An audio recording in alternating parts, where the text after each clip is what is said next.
ഹരേ കൃഷ്ണ. ചൈതന്യ ചരിതാമൃതം ക്ലാസ്സിലേക്ക് എല്ലാ ഭക്തർക്കും സ്വാഗതം. എല്ലാ ഭക്തർക്കും എൻ്റെ വിനീതമായ പ്രണാമങ്ങൾ അർപ്പിക്കുന്നു. ആദ്യം ഇൻവൊക്കേഷൻ പ്രയർ പറഞ്ഞു തുടങ്ങി. ഓം അജ്ഞാനതിമിരന്തസ്യ ജ്ഞാനഞ്ജനശലാഖയാ ചക്ഷുരുന്മീലിതം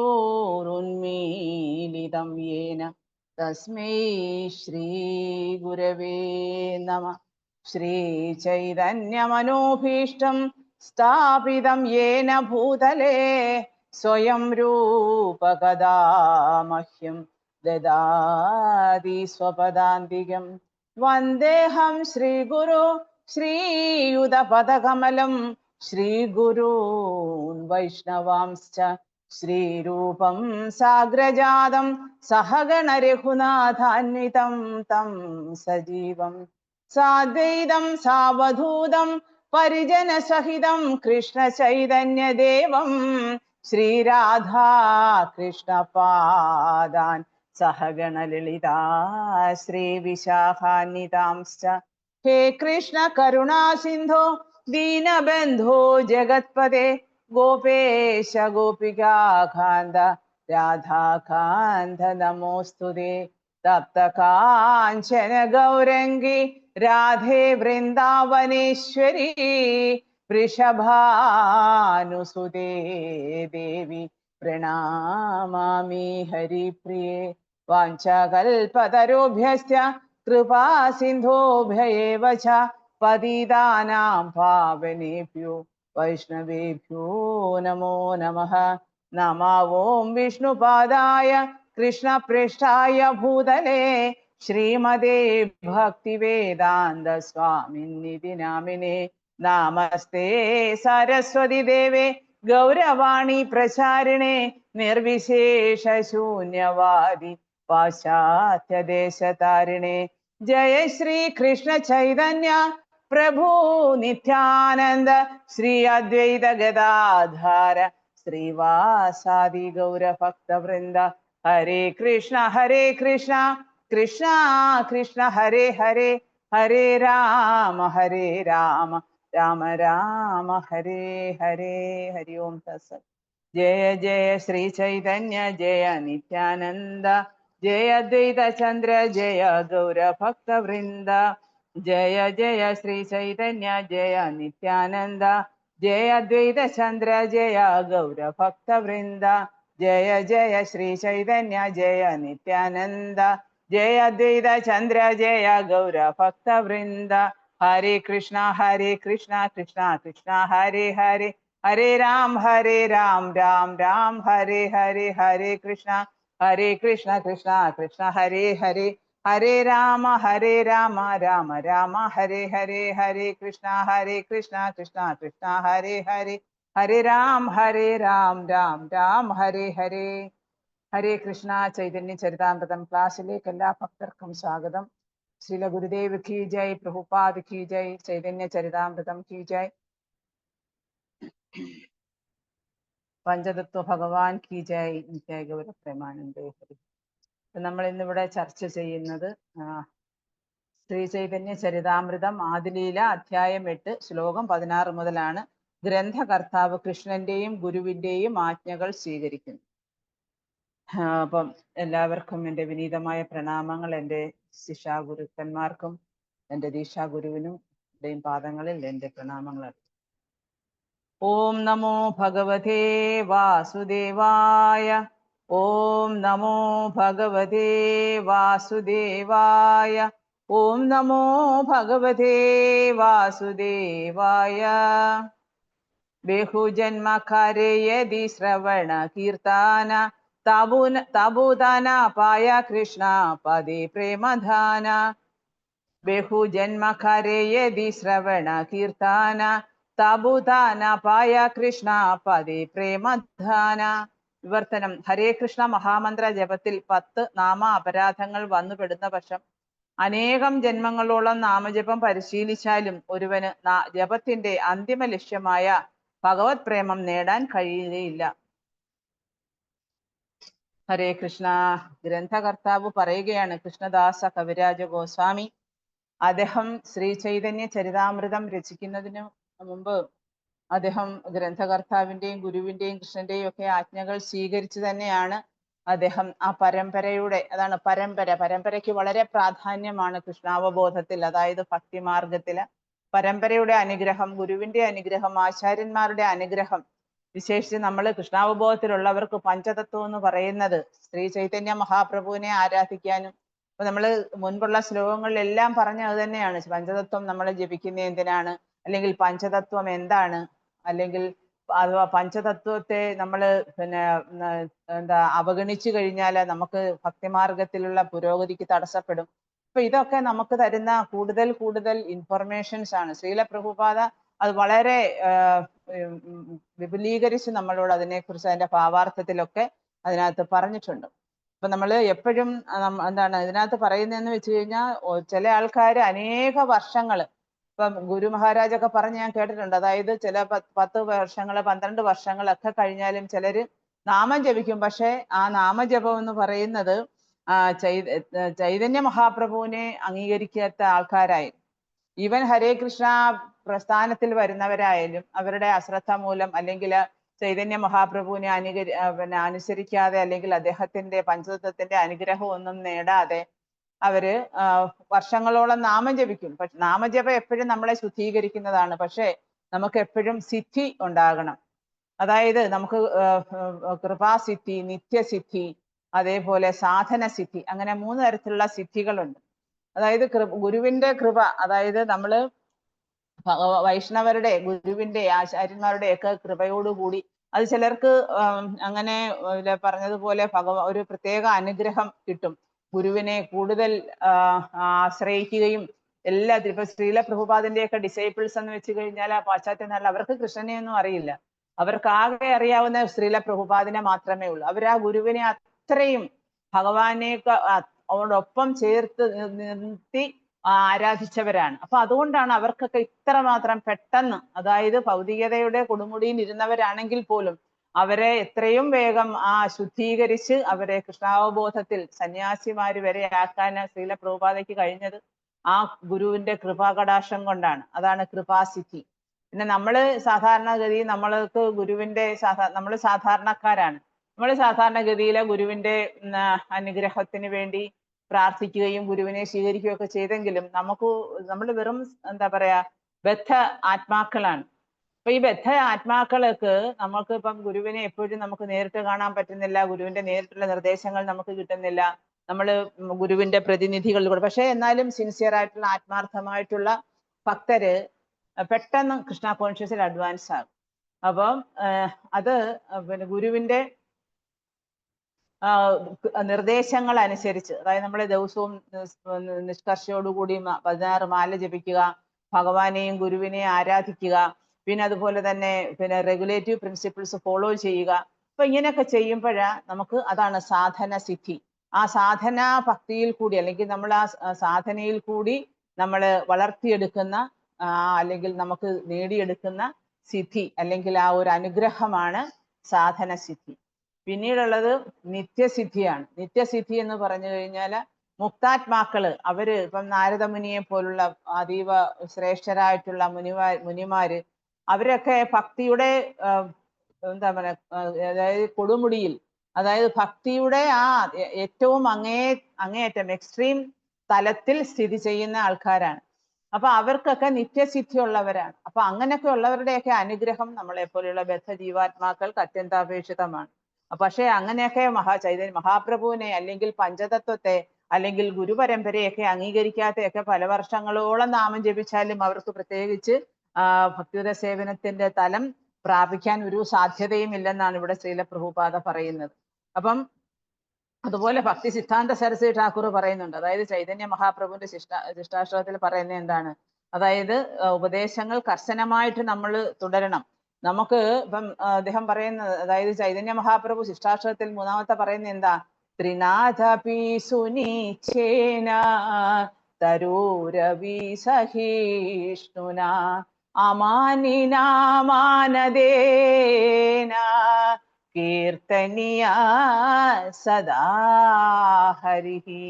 അപ്പൊ നമ്മള് ഈ കാര്യങ്ങൾ, അതായത് നമ്മൾ ഒരു തൃണത്തെക്കാളും താഴ്ന്നവനായിരിക്കണം. അതുപോലെ പിന്നെ ഭഗവാന്റെ ദിവ്യനാമം ജപിക്കുന്നതിന് വേണ്ടി നമ്മൾ സഹിഷ്ണുതയുള്ളവരായിരിക്കണം. എല്ലാം സഹിക്കാനും ഒരു മരത്തേക്കാൾ ഏറെ സഹിഷ്ണുതയുള്ളവനായിരിക്കണം. ഒരു പുൽക്കൊടിയെക്കാട്ടിൽ വിനയത്തോടു കൂടിയുള്ളവനായിരിക്കണം. അതുപോലെ മറ്റുള്ളവർക്ക് എല്ലാ തരം ബഹുമാനങ്ങളും നൽകാൻ തയ്യാറായിരിക്കണം. ഇങ്ങനെയുള്ളവർക്കാണ് എന്താണ് ഭഗവാന്റെ തിരുനാമം, അതായത് കീർത്തനീയ സദാഹരി. ഭഗവാൻ ഭഗവത്ഗീതയിൽ പറയുന്നുണ്ട്, സതതം കീർത്തയന്തോ മം, എന്റെ നാമം സദാസമയവും നീ ജപിക്കുക. എന്തുകൊണ്ടാണ് എല്ലാവർക്കും അത് പറ്റാത്തത്? കാരണം എന്താ?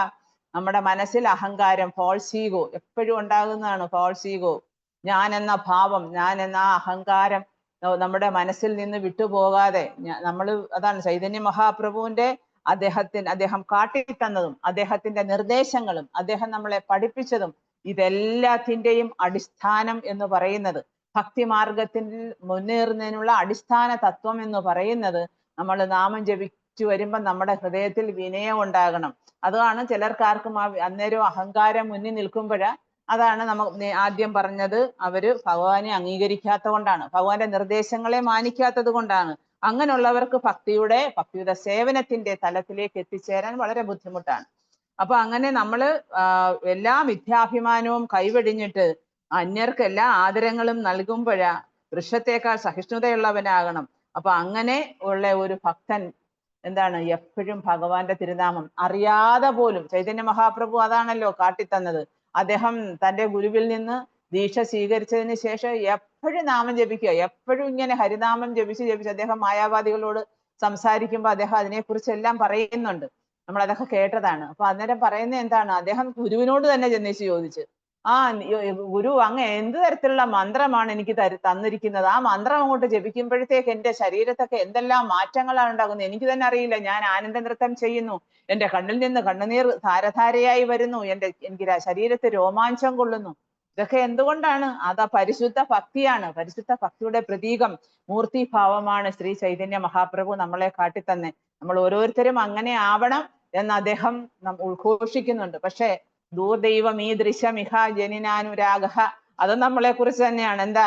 നമുക്ക് ഉള്ളിൽ അനുരാഗം ജനിക്കുന്നില്ല. ഭഗവാന്റെ തിരുനാമം നിരന്തരമായി ജപിക്കാനുള്ള ആ ഒരു അനുരാഗം, തിരുനാമത്തിനോടുള്ള ഒരു അനുരാഗം നമുക്ക് ഉണ്ടാകുന്നില്ല. കാരണം എന്താണ്?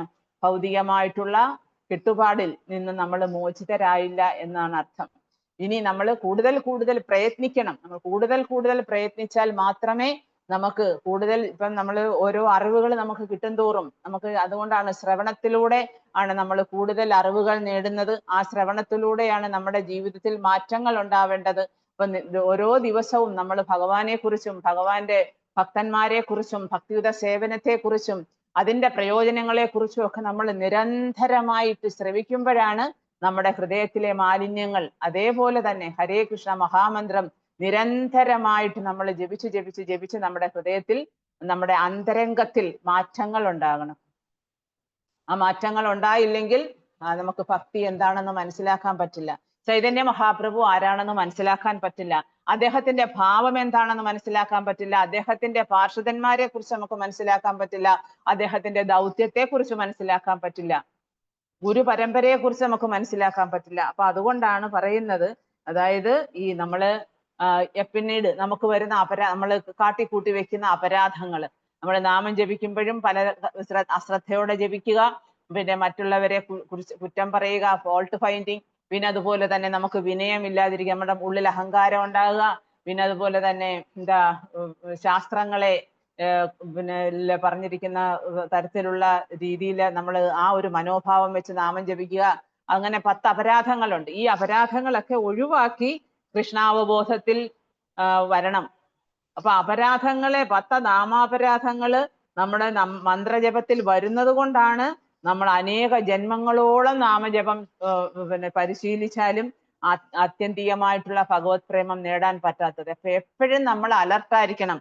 നാമം ജപിക്കുന്ന സമയത്ത് ശ്രദ്ധയോടുകൂടി ആ തിരുനാമത്തിൽ നമ്മൾ ഭഗവാന്റെ രൂപം ഓർക്കാൻ പോകണ്ട, അല്ലെങ്കിൽ ഭഗവാന്റെ പിന്നെ ലീലകളൊക്കെ നമുക്ക് ചിലപ്പം ഓർക്കാൻ കഴിഞ്ഞെന്ന് വരത്തില്ല. അതൊക്കെ ഓർക്കുന്നതൊക്കെ നല്ലതാണ്. പക്ഷെ എന്നാലും നമ്മൾ നമ്മുടെ ശ്രദ്ധ മുഴുവൻ നമ്മുടെ ആ നമ്മള് ആ അവബോധം പൂർണ്ണമായും നമ്മൾ ആ നാമജപത്തിൽ നിക്ഷേപിക്കണം. നാമജപത്തിൽ നിക്ഷേപിക്കുമ്പോഴാണ് മനസ്സിലായോ? അതായത് അതാണ് നാംനാമകാരി ബഹുധ നിജ സർവശക്തി. ഭഗവാനെ അങ്ങയുടെ തിരുനാമത്തിൽ അങ്ങയുടെ എല്ലാ ശക്തികളെയും ആവാഹിച്ചിട്ടുണ്ട്. അതിന് നിയമങ്ങളൊന്നുമില്ല. നമുക്ക് എപ്പോ വേണമെങ്കിലും ജപിക്കാം, രാത്രിയിലും പകലും. നമ്മൾ എവിടെ ഇരുന്നാലും ഏത് സാഹചര്യത്തിലായാലും ഏതൊരു അവസ്ഥയിലായാൽ പോലും ആർക്കും, സ്ത്രീക്കാകട്ടെ പുരുഷനാകട്ടെ വൃദ്ധനാകട്ടെ കുട്ടികൾക്കാവട്ടെ ആർക്കും വേണമെങ്കിലും നാമം ജപിക്കാം, യാതൊരു നിയമങ്ങളുമില്ല. അപ്പൊ ആ ഒരു അവസ്ഥയിലാ. പക്ഷെ അത് തന്നെയല്ല, ഈ ഒരു നാമജപം കൊണ്ട് നമുക്ക് ഭഗവാന്റെ അടുത്തേക്ക് വളരെ അനായാസേന ഭഗവത് സന്നിധിയിലേക്ക് തിരിച്ചു പോകാം. അതുകൊണ്ട് അതാ ചൈതന്യ മഹാപ്രഭു ഈ കലിയുഗത്തിലെ ആൾക്കാർക്ക് പ്രത്യേക ഒരു കാരുണ്യം തന്നിരിക്കുകയാണ്. നാമം ജപിച്ചാൽ മാത്രം മതി, നീ വേറെ ഒന്നും ചെയ്യണ്ട, നാമം ജപിച്ചാൽ മതി. കാരണം നാമജപത്തിൽ എല്ലാം അടങ്ങിയിട്ടുണ്ട്. നമ്മൾ കഴിഞ്ഞ ക്ലാസ്സിൽ കേട്ടത് എന്താണ്? അതായത് വേദങ്ങളുടെ അന്തസത്തയാണ് ഹരേ കൃഷ്ണ മഹാമന്ത്രം എന്ന് പറയുന്നത്. അപ്പം ഈ ഹരേ കൃഷ്ണ മഹാമന്ത്രം ജപിക്കുന്നതിലൂടെ നമുക്ക് പരിപൂർണമായിട്ടുള്ള ആ ജീവിതത്തിന്റെ ആത്യന്തിക ലക്ഷ്യമായ ഭഗവത് പ്രേമം നമുക്ക് കൈവരുന്നതാണ്. ആ ഒരു ഭക്തിയുത സേവനത്തിന്റെ തലത്തിൽ നമ്മളെ ഭഗവാൻ എത്തിക്കും.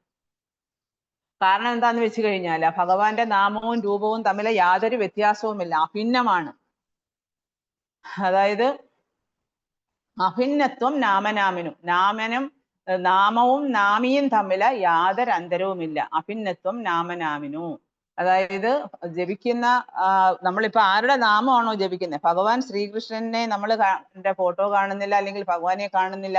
പക്ഷെ ഭഗവാന്റെ ആ തിരുനാമം ജപിക്കുന്നത് വഴി മാത്രം, കാരണം ഭഗവാനും ഭഗവാന്റെ നാമവും തമ്മിൽ വ്യത്യാസമില്ലാത്തത് കൊണ്ട് നമ്മൾ തിരുനാമം അപരാധരഹിതമായി നമ്മള് ജപിക്കാൻ തുടങ്ങിക്കഴിഞ്ഞാൽ ഭഗവാനും ഭഗവാന്റെ നാമവും തമ്മിൽ വ്യത്യാസമില്ല, അല്ലെങ്കിൽ അഭിന്നമല്ല എന്ന് മനസ്സിലാക്കി നമ്മൾ ഭഗവാന്റെ തിരുനാമം ജപിക്കുമ്പം നമുക്ക് എല്ലാവിധ ഭൗതിക അവബോധത്തെയും മറികടന്ന് ശരിയായിട്ടുള്ള ആത്മീയ അവബോധത്തിൽ നമുക്ക് എത്തിച്ചേരാൻ പറ്റും.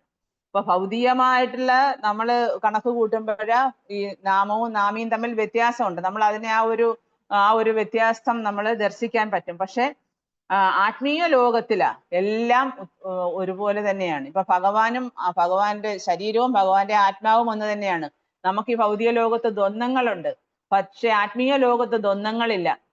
ആത്മീയ ലോകത്തെല്ലാം ഏകമാണ്, ഏകത്വം.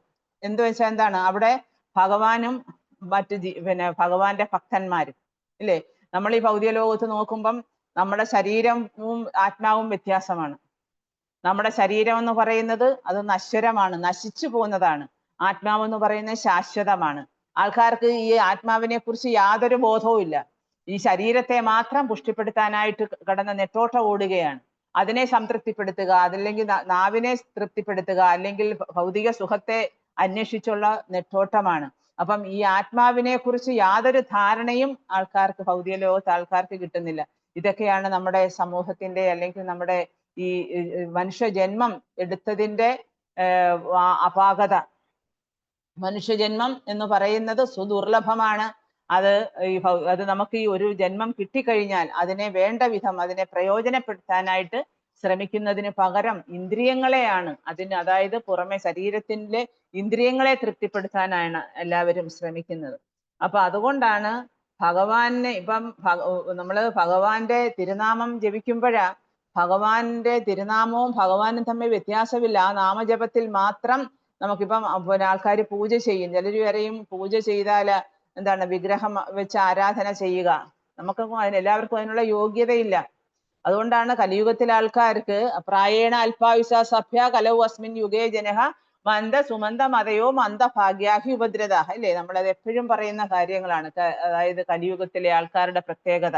അപ്പൊ ഈ കലിയുഗത്തിലെ ആൾക്കാർക്ക് ഇങ്ങനെയൊക്കെയുള്ള ആൾക്കാർ എങ്ങനെയാണ് അവർക്ക് മറ്റ് തരത്തിലുള്ള ആചാര അനുഷ്ഠാനങ്ങളൊക്കെ ശരിയായി ചെയ്യാൻ പറ്റുക?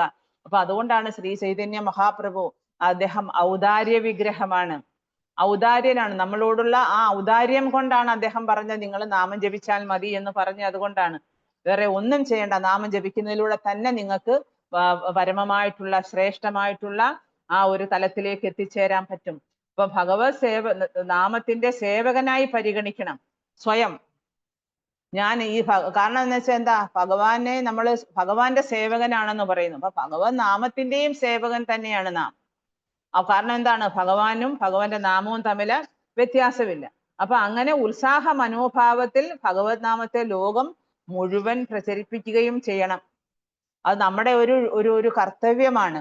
നമ്മൾ ജപിക്കുക, ആദ്യം നമ്മൾ ശ്രദ്ധയോടെ ഭക്തിയോടെ പ്രേമത്തോടെ നമ്മൾ അതിനെ പരിപൂർണമാക്കി എടുക്കാൻ ശ്രമിക്കുക.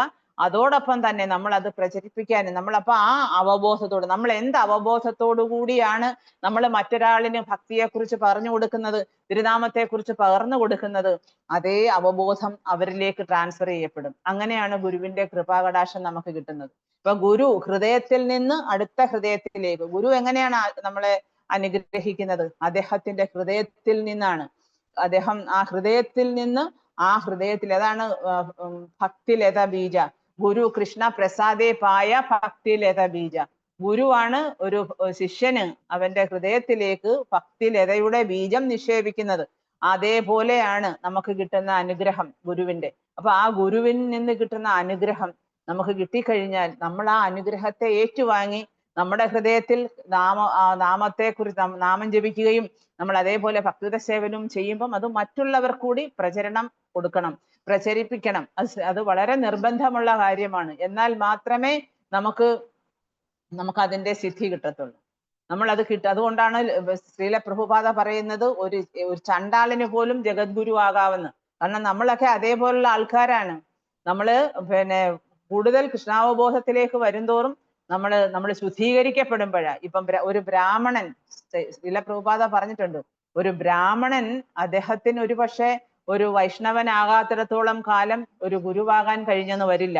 പക്ഷെ ഒരു ശൂദ്രന് പോലും അല്ലെങ്കിൽ ഒരു ചണ്ടാളന് പോലും അദ്ദേഹം ഒരു വൈഷ്ണവനാകുന്ന പക്ഷം, ആ വൈഷ്ണവൻ എന്ന ആ ഒരു തത്വം സ്വീകരിച്ച് വൈഷ്ണവ ഗുണങ്ങൾ വളർത്തിയെടുക്കുന്ന ഒരു ഭക്തന് തീർച്ചയായിട്ടും ഒരു ഗുരുവാകാൻ പറ്റും.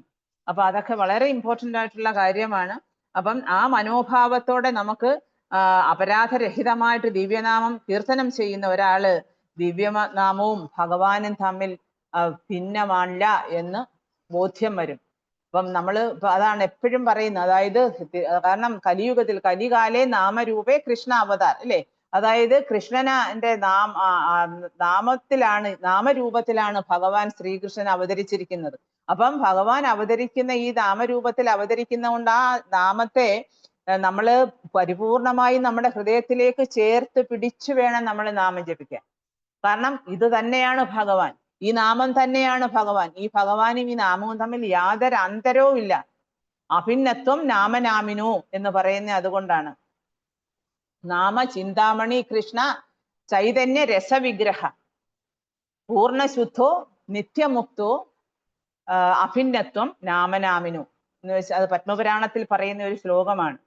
അതായത് ചൈതന്യ രസവിഗ്രഹം, എല്ലാ രസത്തിൻ്റെയും ചൈതന്യം ഉൾക്കൊള്ളുന്നതാണ് ഭഗവാന്റെ തിരുനാമം എന്ന് പറയുന്നത്. അത് പൂർണ്ണമായും ശുദ്ധമാണ്, നിത്യമായി നമ്മളെ മുക്തി നൽകുന്നതാണ്. അത് നാമം തന്നെ മുക്തമാണ്, ഭൗതിക ലോകത്തിൽ നിന്നും മുക്തമാണ് നാമം തന്നെ. അപ്പൊ ആ നാമവും ഭഗവാനും തമ്മിൽ യാതൊരു വ്യത്യാസവുമില്ല.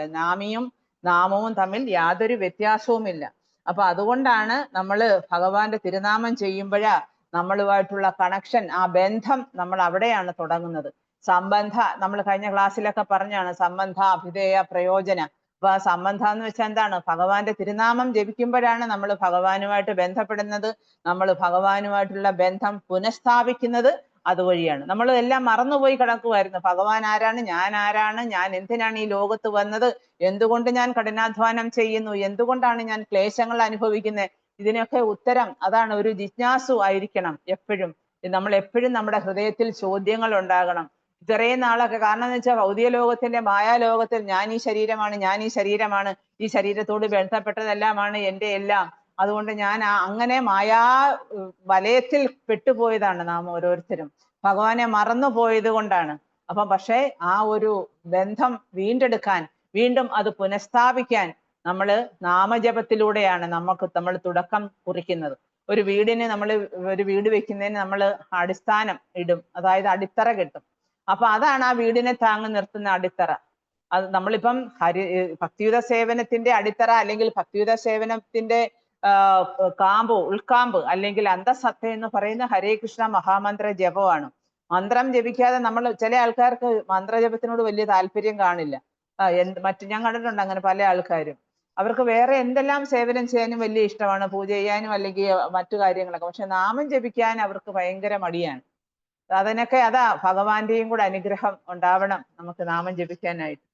അപ്പൊ അതാ ജീഹ്വയിൽ നിന്നാണ്. അതായത് ജീഹ്വ എന്ന് വെച്ചാൽ എന്താ? നാവ്.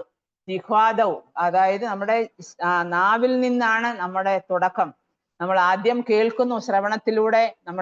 നമ്മുടെ ഗുരു നമുക്ക് പറഞ്ഞു തരുന്നു ഹരിനാമം.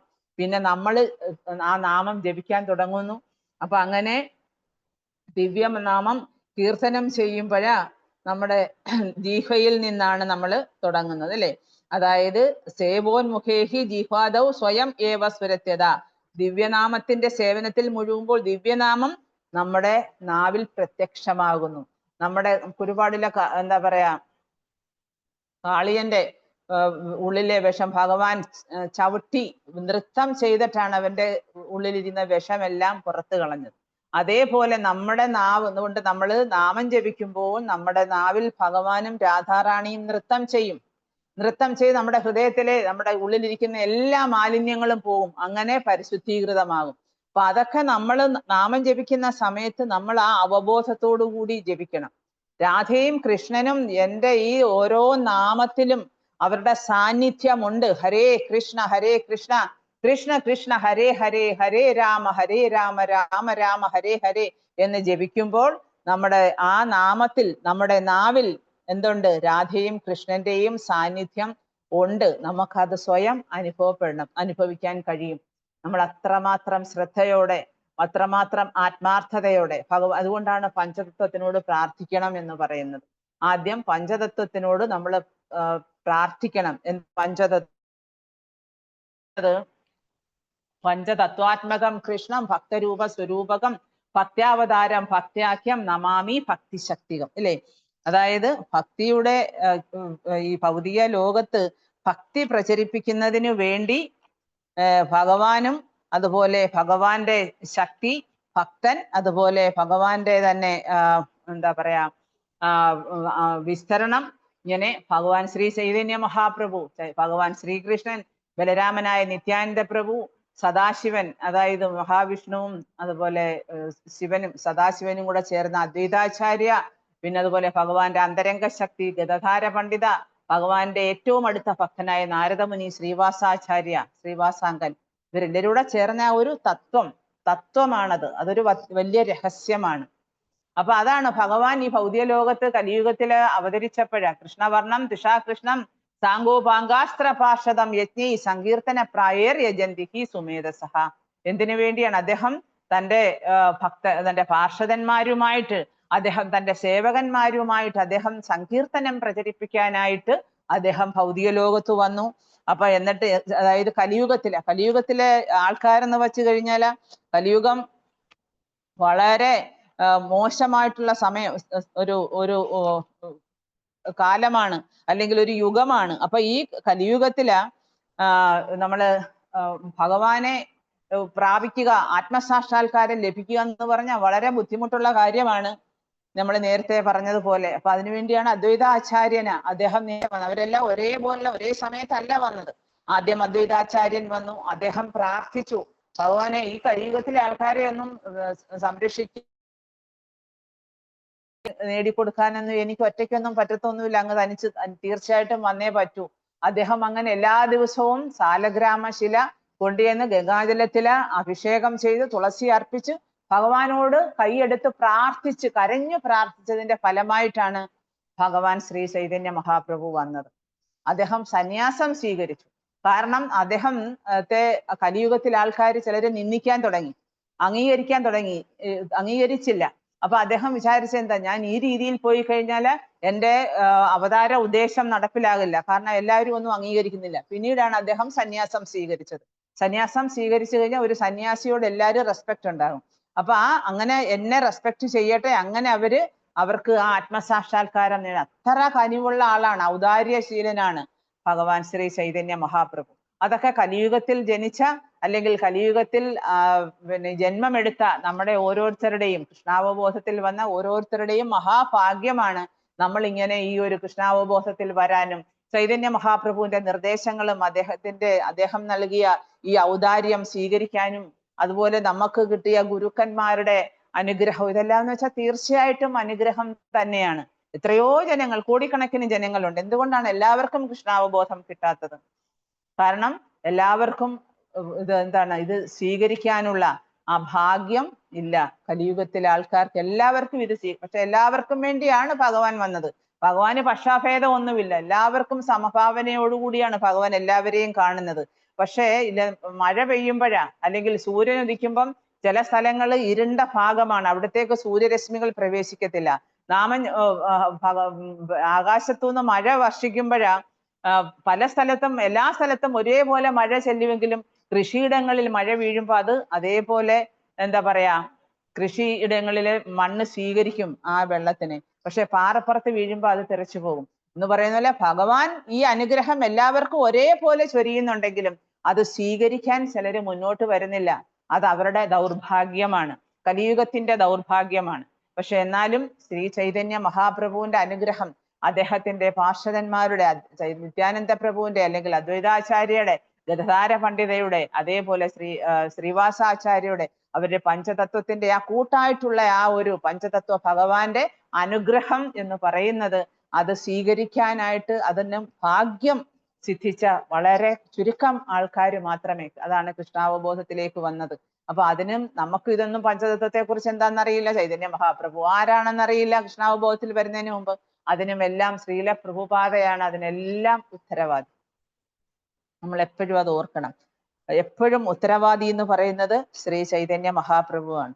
അപ്പം ചൈതന്യ മഹാപ്രഭുവിന്റെ സന്തത സഹചാരികളായിട്ടുള്ള ഇവരെല്ലാ അവതാരങ്ങളും എന്ന് പറയുന്നത് അദ്ദേഹത്തോടൊപ്പം അവതരിച്ച് അവരുടെ അനുഗ്രഹം അവരുടെ കാരുണ്യമാണ് അത് നമ്മൾ ഈ ഹരേ കൃഷ്ണ മഹാമന്ത്രം ജപത്തിലൂടെ നമുക്ക് കിട്ടുന്നത്. അപ്പൊ അതുകൊണ്ടാണ് പറയുന്നത് എപ്പോഴും നമ്മൾ ഹരേ കൃഷ്ണ മഹാമന്ത്രം ജപിക്കുമ്പം ഒരു റൗണ്ട് 108 പ്രാവശ്യം ജയ ശ്രീ കൃഷ്ണ ചൈതന്യ പ്രഭു നിത്യാനന്ദ ശ്രീ അദ്വൈത ഗദാധാര ശ്രീവാസതി ഗൗര ഭക്തവൃന്ദ ജപിക്കുന്നത് വളരെ നല്ലതാണ്. അങ്ങനെ ഒരു 108 പ്രാവശ്യം ജപിച്ചതിന് ശേഷം ഹരേ കൃഷ്ണ മഹാമന്ത്രം ജപിക്കുമ്പോഴാണ് നമുക്ക് കൂടുതൽ ആ നാമത്തിൽ ശ്രദ്ധ കേന്ദ്രീകരിക്കാനും കൂടുതൽ ഭഗവാൻ നാമത്തിന്റെ അനുഗ്രഹം ഉണ്ടാകാനും ഇടയാവും. അപ്പൊ അതുകൊണ്ടാണ് നമ്മുടെ ദിവ്യനാമം എന്ന് പറയുന്നതിന്റെ സേവനത്തിൽ മുഴുകുമ്പോഴാ ദിവ്യനാമം പ്രത്യക്ഷമാകും. അപ്പൊ ആ വിനീതമായിട്ടുള്ള മനോഭാവം നമ്മളിൽ ഉണ്ടാകണം. അതാണ് നമ്മുടെ മനസ്സിലെ ഈഗോയൊക്കെ മാറ്റി വെച്ചിട്ട് ഈഗോ ഒക്കെ മാറണമെങ്കിൽ സംഘർഷണമൂർത്തിയോട് പ്രാർത്ഥിക്കണം എന്നാണ് പറയുന്നത്. അതായത് നമ്മുടെ ഈഗോയുടെയൊക്കെ ആള് സംഘർഷണമൂർത്തി അല്ലെങ്കിൽ ശിവഭഗവാനും അതുപോലെ നമ്മുടെ ഈഗോയൊക്കെ മാറ്റിത്തരും. അപ്പൊ നമുക്കൊരു എപ്പോഴും ഉണ്ട്, എല്ലാവർക്കും ഉണ്ട് ഈഗോ. അതൊക്കെ മാറാൻ കുറച്ച് ബുദ്ധിമുട്ടാണ്. എത്ര ഭക്തിയിൽ വന്നാലും ചിലർക്ക് ഞാനെന്ന ആ ഭാവം എപ്പോഴും ഉണ്ടാകും. അതൊക്കെ പിന്നെ കലിയുഗത്തിൽ നമ്മൾ ഈ സഹകരിക്കുന്നതിന്റെ പിന്നെ നമ്മുടെ കർമ്മത്തിന്റെ ഇതൊക്കെ അതിനകത്ത് കൂടിക്കൊഴിഞ്ഞ് കിടക്കുകയാണ്. പക്ഷെ എന്നാലും നമ്മൾ ആത്മാർത്ഥമായിട്ട് ഭഗവാനോട് പ്രാർത്ഥിച്ചു കഴിഞ്ഞാൽ തീർച്ചയായിട്ടും നമ്മുടെ ഫാൾസ് ഈഗോ കുറഞ്ഞു വരും. ഉടനടി പെട്ടെന്ന് നിൽക്കുന്നതല്ല, എന്നാലും നമ്മൾ അങ്ങനെ നിരന്തരമായിട്ടുള്ള ഭക്തിയോടുകൂടി നമ്മൾ ഭഗവാന്റെ സേവനം ചെയ്യുകയും പ്രാർത്ഥിക്കുകയും ഒക്കെ ചെയ്യുമ്പോഴാണ് തീർച്ചയായിട്ടും ഈ നമ്മുടെ എന്താ പറയാ മനോഭാവത്തിന് വിനീതമായ മനോഭാവം വരും. അപ്പൊ അങ്ങനെയാണ് നമ്മുടെ നാവിൽ നിന്ന് ഈ സേവനം ആരംഭിക്കുന്നത്. സേവോന്മുഖേഹി ദീപാദവ്. അപ്പൊ അങ്ങനെ ദിവ്യനാമത്തിന്റെ സേവനത്തിൽ ഏർപ്പെടുമ്പോഴാ കൃഷ്ണാവബോധത്തിലെ പ്രസ്ഥാനത്തിലെ എല്ലാ അംഗങ്ങളും ഈ ദിവ്യനാമത്തിന്റെ സേവനത്തിൽ വ്യാപൃതരാകും. എല്ലാ അംഗങ്ങളും. കാരണം അതാണ് ശ്രീല പ്രഭുപാദിന്റെ നിർദ്ദേശം. എല്ലാവരും നാമം ജപിക്കണം. നമ്മൾ നാമം ജപിച്ച് മറ്റുള്ളവരോടും ആ നാമത്തിന്റെ മഹിമയെക്കുറിച്ച് പറയണം. അപരാധങ്ങൾ ഒഴിവാക്കിക്കൊണ്ട് നാമം ജപം. വെറുതെ നമ്മൾ വേറെ ഇല്ല ഈവൻ മെക്കാനിക്കൽ ചാൻഡിങ്ങിന് പോലും ആദ്യത്തെയൊക്കെ ചാൻഡിങ് ഒക്കെ പറഞ്ഞ എല്ലാവരും അങ്ങനെ തന്നെയാണ്. മെക്കാനിക്കൽ ചാൻഡിങ് ആണ്. ഇങ്ങനെ മാല എടുത്ത് വെച്ച് തുടങ്ങുന്നതും അറിയാം, തീരുന്നതും അറിയാം. ഇടയ്ക്കുള്ള കാര്യങ്ങളൊന്നും അറിയത്തില്ല. എല്ലാവരുടെയും അനുഭവം ഇത് തന്നെയാണ്. അപ്പൊ എന്താണ്, ആദ്യം ഹരേ കൃഷ്ണ എന്നൊക്കെ ജപിച്ച് പിന്നെ ചിന്തകൾ ഇങ്ങനെ കൊണ്ടുപോയി പല ലോകത്തും അവിടെ ഇവിടെ എല്ലാം പോയിച്ചു വന്നിട്ട് അവസാനം തീരുമ്പോഴാണ് ഹരേ കൃഷ്ണ അങ്ങനെ ഒരു റൗണ്ട് തീർന്ന് എങ്ങനെയോ. അപ്പൊ അങ്ങനെയൊക്കെയാണ് നമ്മുടെ ആദ്യത്തെയൊക്കെ ജപം. എങ്കിലും നമ്മൾ എപ്പോഴും അലർട്ടായിരിക്കണം. നമ്മുടെ മനസ്സ് എങ്ങോട്ടും പോകാതെ, പോയാലും പിടിച്ചു കൊണ്ടുവന്ന് നമ്മൾ വീണ്ടും, കാരണം നമ്മുടെ മനസ്സെന്ന് പറയുന്നത് നമുക്ക് ട്രസ്റ്റ് ചെയ്യാൻ പറ്റത്തില്ല. മനസ്സിന്, ഈ മനസ്സാണ് നമ്മളെ കൂട്ടിക്കൊണ്ടുപോകുന്നത്. മനസ്സിനെ ഒരിക്കലും ട്രസ്റ്റ് ചെയ്യരുതെന്ന്, വിശ്വസിക്കരുതെന്നാണ്. കാരണം നമ്മുടെ ബുദ്ധി എന്ന കടിഞ്ഞാണ് കൊണ്ട് എപ്പോഴും ഈ മനസ്സിനെ ഇങ്ങനെ പിടിച്ചോണം. നമ്മുടെ ആത്മാവാണ് ഇരുന്ന് ജപിക്കുന്നത്. ആക്ച്വലി ഭഗവാന്റെ തിരുനാമം ജപിക്കാൻ ആത്മാവിനാണ് താല്പര്യം. ഈ ആത്മാവാണ് ഇരുന്ന് നാമം ജപിക്കുന്നത്. അപ്പം നമ്മൾ അതാ ശ്രീല പ്രഭുപാദ പറയുന്നത്. എല്ലാവരും ഇങ്ങനെ പ്രഭുപാദയോട് പറയുമ്പോൾ പ്രഭുപാദ പറയാ, മനസ്സിന് അവിടെ യാതൊരു റോളും ഇല്ല നാമം ജപിക്കുമ്പം. നമ്മൾ നാവ് കൊണ്ട് ജപിക്കുന്നു, നമ്മൾ ചെവി കൊണ്ട് കേൾക്കുന്നു, അത്രയേ ഉള്ളൂ. അപ്പൊ നമ്മൾ അതാണ് ഉറച്ച് നാമം ജപിക്കുക. മനസ്സിനെ ഒരു കാരണവശാലും അതിനകത്ത് ഇൻവോൾവ് ആക്കാൻ അനുവദിക്കരുത്. ഹരേ കൃഷ്ണ കൃഷ്ണ കൃഷ്ണ ഹരേ ഹരേ, ഹരേ രാമ രാമ രാമ ഹരേ ഹരേ കേൾക്കുക. അപ്പൊ അതുകൊണ്ട് നമ്മള് നാമം പിന്നെ അപരാധരഹിതമായിട്ട് ജപിക്കണം. 3 തരത്തിലുള്ള നാമജപമുണ്ട്. അതായത് നാമാഭാസം, അതായത് നമ്മൾ അപരാധങ്ങളോടുകൂടി ആദ്യം ചെയ്യും. നമുക്ക് അതിനെക്കുറിച്ച് ആദ്യം അറിയില്ല. നാമം ജപിക്കുമ്പോൾ അപരാധങ്ങളെ കുറിച്ചൊന്നും അറിയില്ലായിരുന്നു. അത് കഴിഞ്ഞിട്ട് പിന്നെ നമ്മൾ നാമ അപരാധങ്ങൾ ഒഴിവാക്കിക്കൊണ്ടുള്ള നാമജപം, പിന്നെ ശുദ്ധനാമത്തിലേക്ക് വരാൻ കുറച്ച് സമയം എടുക്കും. ആദ്യം നമ്മൾ എല്ലാ അപരാധങ്ങളും ഒഴിവാക്കിക്കൊണ്ട് നാമം ജപിക്കാൻ ശ്രദ്ധിക്കണം. അപ്പം അതുപോലെ തന്നെ പിന്നീട് എന്താണ് നമ്മുടെ നാവിന് കൊടുക്കേണ്ട മരുന്ന്? അത് ആദ്യം നാമജപം, പിന്നെ ഭഗവാന് നിവേദിക്കുന്ന പ്രസാദം. അപ്പൊ ഇത് രണ്ടും കഴിച്ചാണ് അത് നമ്മുടെ നാവിനെ നമ്മൾ പരിപക്വമാക്കി എടുക്കേണ്ടത്. അപ്പൊ ഭഗവാൻ പറയുന്നുണ്ട്, എന്ത് തന്നാലും മതി, ഒരു ഇലയോ ഒരു പൂവോ ഒരു ഫലമോ ഇത്തിരി ജലമോ പത്രം പുഷ്പം ഫലം തോയം വ്യോമേ ഭക്ത്യാ പ്രയശ്ശതി. ഭക്തിയോടുകൂടി ആര് എനിക്ക് എന്ത് ഇലയോ പൂവോ ഫലമോ ജലമോ എന്തുവാകട്ടെ ഞാനത് സ്വീകരിക്കും. അപ്പം ലോകത്തെമ്പാടുമുള്ള അന്താരാഷ്ട്ര കൃഷ്ണാവബോധ സമിതിയുടെ ക്ഷേത്രത്തിലൊക്കെ ഭഗവാന് നമ്മളെല്ലാ ഇപ്പൊ തന്നെ ക്ഷേത്രങ്ങളിൽ മാത്രമല്ല, നമ്മൾ ഇത് പരിശീലിക്കുന്ന എല്ലാ വീടുകളിലും നമ്മൾ ഈ ഭഗവാന് നിവേദ്യം അത് പരിശീലിക്കുന്നുണ്ട്. അപ്പം ഭഗവാന് ഭക്ഷണങ്ങൾ സമർപ്പിക്കും. അവിടുത്തെ കൽപ്പനയനുസരിച്ച് ഭക്തന്മാര് തിരുനാമം നിരപരാധമായിട്ട് ഭഗവാന്റെ തിരുനാമം കീർത്തനം ചെയ്യുന്നു. അതുപോലെ ഭഗവാന് നിവേദിക്കാത്തത് ഒന്നും ഭക്ഷിക്കാൻ പാടില്ല. നമ്മൾ ഈ നാട്ടിലൊക്കെ വന്നു കഴിയുമ്പോഴാ, നാട്ടിൽ സമൂഹത്തിൽ ഒരുപാട് കാര്യങ്ങളൊക്കെ നടക്കുന്നുണ്ട്. അവിടെ കല്യാണം, ഇവിടെ കല്യാണം, മറ്റേത് മറിച്ചത്, പല കാര്യങ്ങൾ നടക്കുന്നുണ്ട്. പക്ഷെ നമ്മൾ എപ്പോഴും സ്ട്രിക്റ്റ് ആയിരിക്കണം. ചിലര് പറയും ഇങ്ങനെ നമ്മൾ ഒരുപാട് സ്ട്രിക്റ്റ്, അതും ഒരു അനുഭവം തന്നെയാണ്. നമ്മൾ ഒരുപാട് സ്ട്രിക്റ്റ് ആയി കഴിഞ്ഞാൽ ആൾക്കാർ കൃഷ്ണ കോൺഷ്യസിൽ വരാൻ മടിക്കും. അത് ശരിയാണ്. അവര് ആദ്യമൊക്കെ നമ്മൾ അവരോട് പറഞ്ഞു കൊടുക്കുക, നിങ്ങൾ ആദ്യം ഒന്നും നമ്മൾ സ്ട്രിക്റ്റ് ആവണ്ട, നിങ്ങൾ നാമം ജപിച്ചാൽ മതി. എല്ലാവരും അങ്ങനെ തന്നെയാണ്. നാമം ജപിച്ച് ശുദ്ധീകൃതമാകുമ്പോൾ അവർക്ക് തന്നെ ഉള്ളിൽ നിന്ന് ആ ഒരു അവബോധം അവർക്ക് ഭഗവാൻ കൊടുക്കും. ഭഗവാന്റെ കാരുണ്യം കൊടുക്കുമ്പോഴ് ഓട്ടോമാറ്റിക്കലി എല്ലാവരും അങ്ങനെ തന്നെയാണ് കൃഷ്ണ കോൺഷ്യസിൽ വരുന്നത്. പക്ഷെ നമ്മൾ ഉള്ളുകൊണ്ട് എപ്പോഴും സ്ട്രിക്റ്റ് ആയിരിക്കണം. അത് മറ്റുള്ളവർക്ക് മനസ്സിലാക്കാൻ വേണ്ടിയല്ല. നമ്മുടെ കാരണം വെച്ചാൽ മറ്റുള്ളവര് ഉണ്ടാക്കുന്ന ഭക്ഷണം, അത് ഭഗവാന് നിവേദിക്കാത്ത ഭക്ഷണം, അല്ലെങ്കിൽ മറ്റു ദേവീദേവന്മാർക്ക് നിവേദിക്കപ്പെടുന്ന ഭക്ഷണം, പ്രസാദം, ഇതൊന്നും നമ്മൾ സ്വീകരിക്കാൻ പാടില്ല. കാരണം എന്ന് വെച്ച് കഴിഞ്ഞാൽ നമ്മളുടെ കൃഷ്ണാവബോധത്തിനെയൊക്കെ അത് ഭാഗികമായിട്ടെങ്കിലും അത് സ്വാധീനിക്കും. നമ്മുടെ അവബോധത്തെ സ്വാധീനിക്കും. അപ്പൊ അതൊക്കെ നമ്മൾ ആദ്യമൊന്നും അറിയില്ല. ഇല്ല, കടൽക്കരയില് ബീച്ചിലൊക്കെ നിൽക്കുമ്പോഴാ, നമ്മൾ അവിടെ നിൽക്കുമ്പോൾ നമ്മുടെ മണ്ണിന്റെ കാലിന്റെ അടിയിൽ നിന്ന് ഇങ്ങനെ തിരയടിച്ച് വന്ന് മണ്ണിങ്ങനെ വലിച്ചുകൊണ്ട് പോകും. നമ്മൾ പോലും അറിയത്തില്ല താഴെ വീഴുന്നത് എന്ന് പറയുന്നത് പോലെയാണ്. പല പ്രാവശ്യമാകുമ്പം നമ്മുടെ ആ ഒരു പ്രവണത നമുക്ക് വീണ്ടും ഉണ്ടാകും. അസോസിയേഷനിൽ ഇരിക്കണം എപ്പോഴും. അപ്പൊ ഇതൊക്കെ വളരെ അലർട്ടായിട്ടുള്ള കാര്യമാണ്. അതുകൊണ്ടാണ് പ്രഭുപാദ എപ്പോഴും പറയുന്നത്, കഴിവതും ഭൗതികവാദികളുമായിട്ട് അല്ലെങ്കിൽ ഭൗതികമായിട്ടുള്ള ആൾക്കാർ, അപ്പൊ നമ്മുടെ ചുറ്റിനും ഭൗതികമായിട്ടുള്ള ആൾക്കാരാണ്, കൃഷ്ണാവബോധം ഉള്ളവരല്ല മിക്കവാറും നാട്ടിൽ താമസിക്കുക. നമ്മളിപ്പം ഒരു കമ്മ്യൂണിറ്റി താമസിക്കുവാനെങ്കിൽ എല്ലാവരും ഡിവോട്ടീസ് ആണ്. പക്ഷെ ഈവൻ എൻ്റെ കാര്യമായാലും ശരി, നമ്മളിപ്പം ഒരു ഡിവോട്ടി കമ്മ്യൂണിറ്റി ഇല്ല. അപ്പൊ ആ കമ്മ്യൂണിറ്റി ഇല്ലാതെ വരുമ്പോൾ നമ്മൾ ഒറ്റയ്ക്ക് സ്ട്രഗിൾ ചെയ്യുകയാണ്. അപ്പൊ എപ്പോഴും ഒരു സത്സംഗം, അല്ലെങ്കിൽ ഓൺലൈൻ ക്ലാസ്, അല്ലെങ്കിൽ എങ്ങനെയെങ്കിലും മറ്റു ഭക്തന്മാരുമായിട്ടുള്ള ആ ഒരു അസോസിയേഷൻ, ഇതൊക്കെ എപ്പോഴും അത്യന്താപേക്ഷിതമാണ്.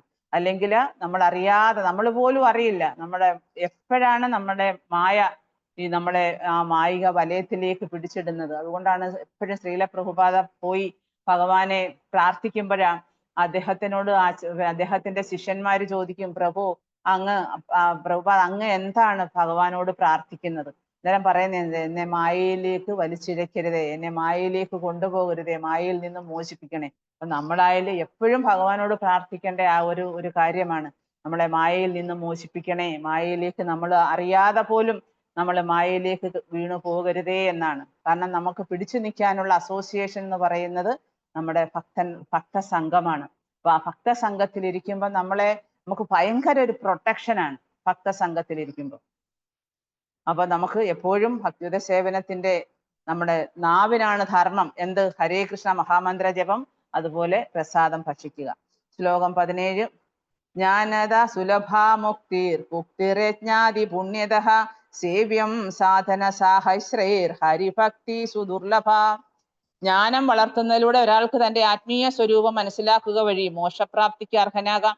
യജ്ഞങ്ങളും പുണ്യകർമ്മങ്ങളും മറ്റും അനുഷ്ഠിക്കുക വഴി ഉപരിലോകങ്ങളിൽ ഇന്ദ്രിയ സുഖം നേടാൻ സാധിക്കും. പക്ഷേ ഭഗവത് ഭക്തി വളരെ അപൂർവമായതിനാൽ ആയിരക്കണക്കിന് അത്തരം പുണ്യകർമ്മങ്ങൾ അനുഷ്ഠിച്ചാലും ഭഗവത് ഭക്തി നേടാൻ സാധ്യമല്ല. അത് വളരെ ഇമ്പോർട്ടൻ്റ് ആയിട്ടുള്ള ഒരു ശ്ലോകമാണ്. അതായത് നമുക്ക് ഹരിഭക്തി, അതായത് ഭഗവാന്റെ ഭക്തി എന്ന് പറയുന്ന സുദുർലഭമാണ്. ഭഗവാൻ പറയുന്നുണ്ട് ഇല്ലേ, വേദേഷു ദുർലഭം അദുർലഭം ആത്മഭക്തം.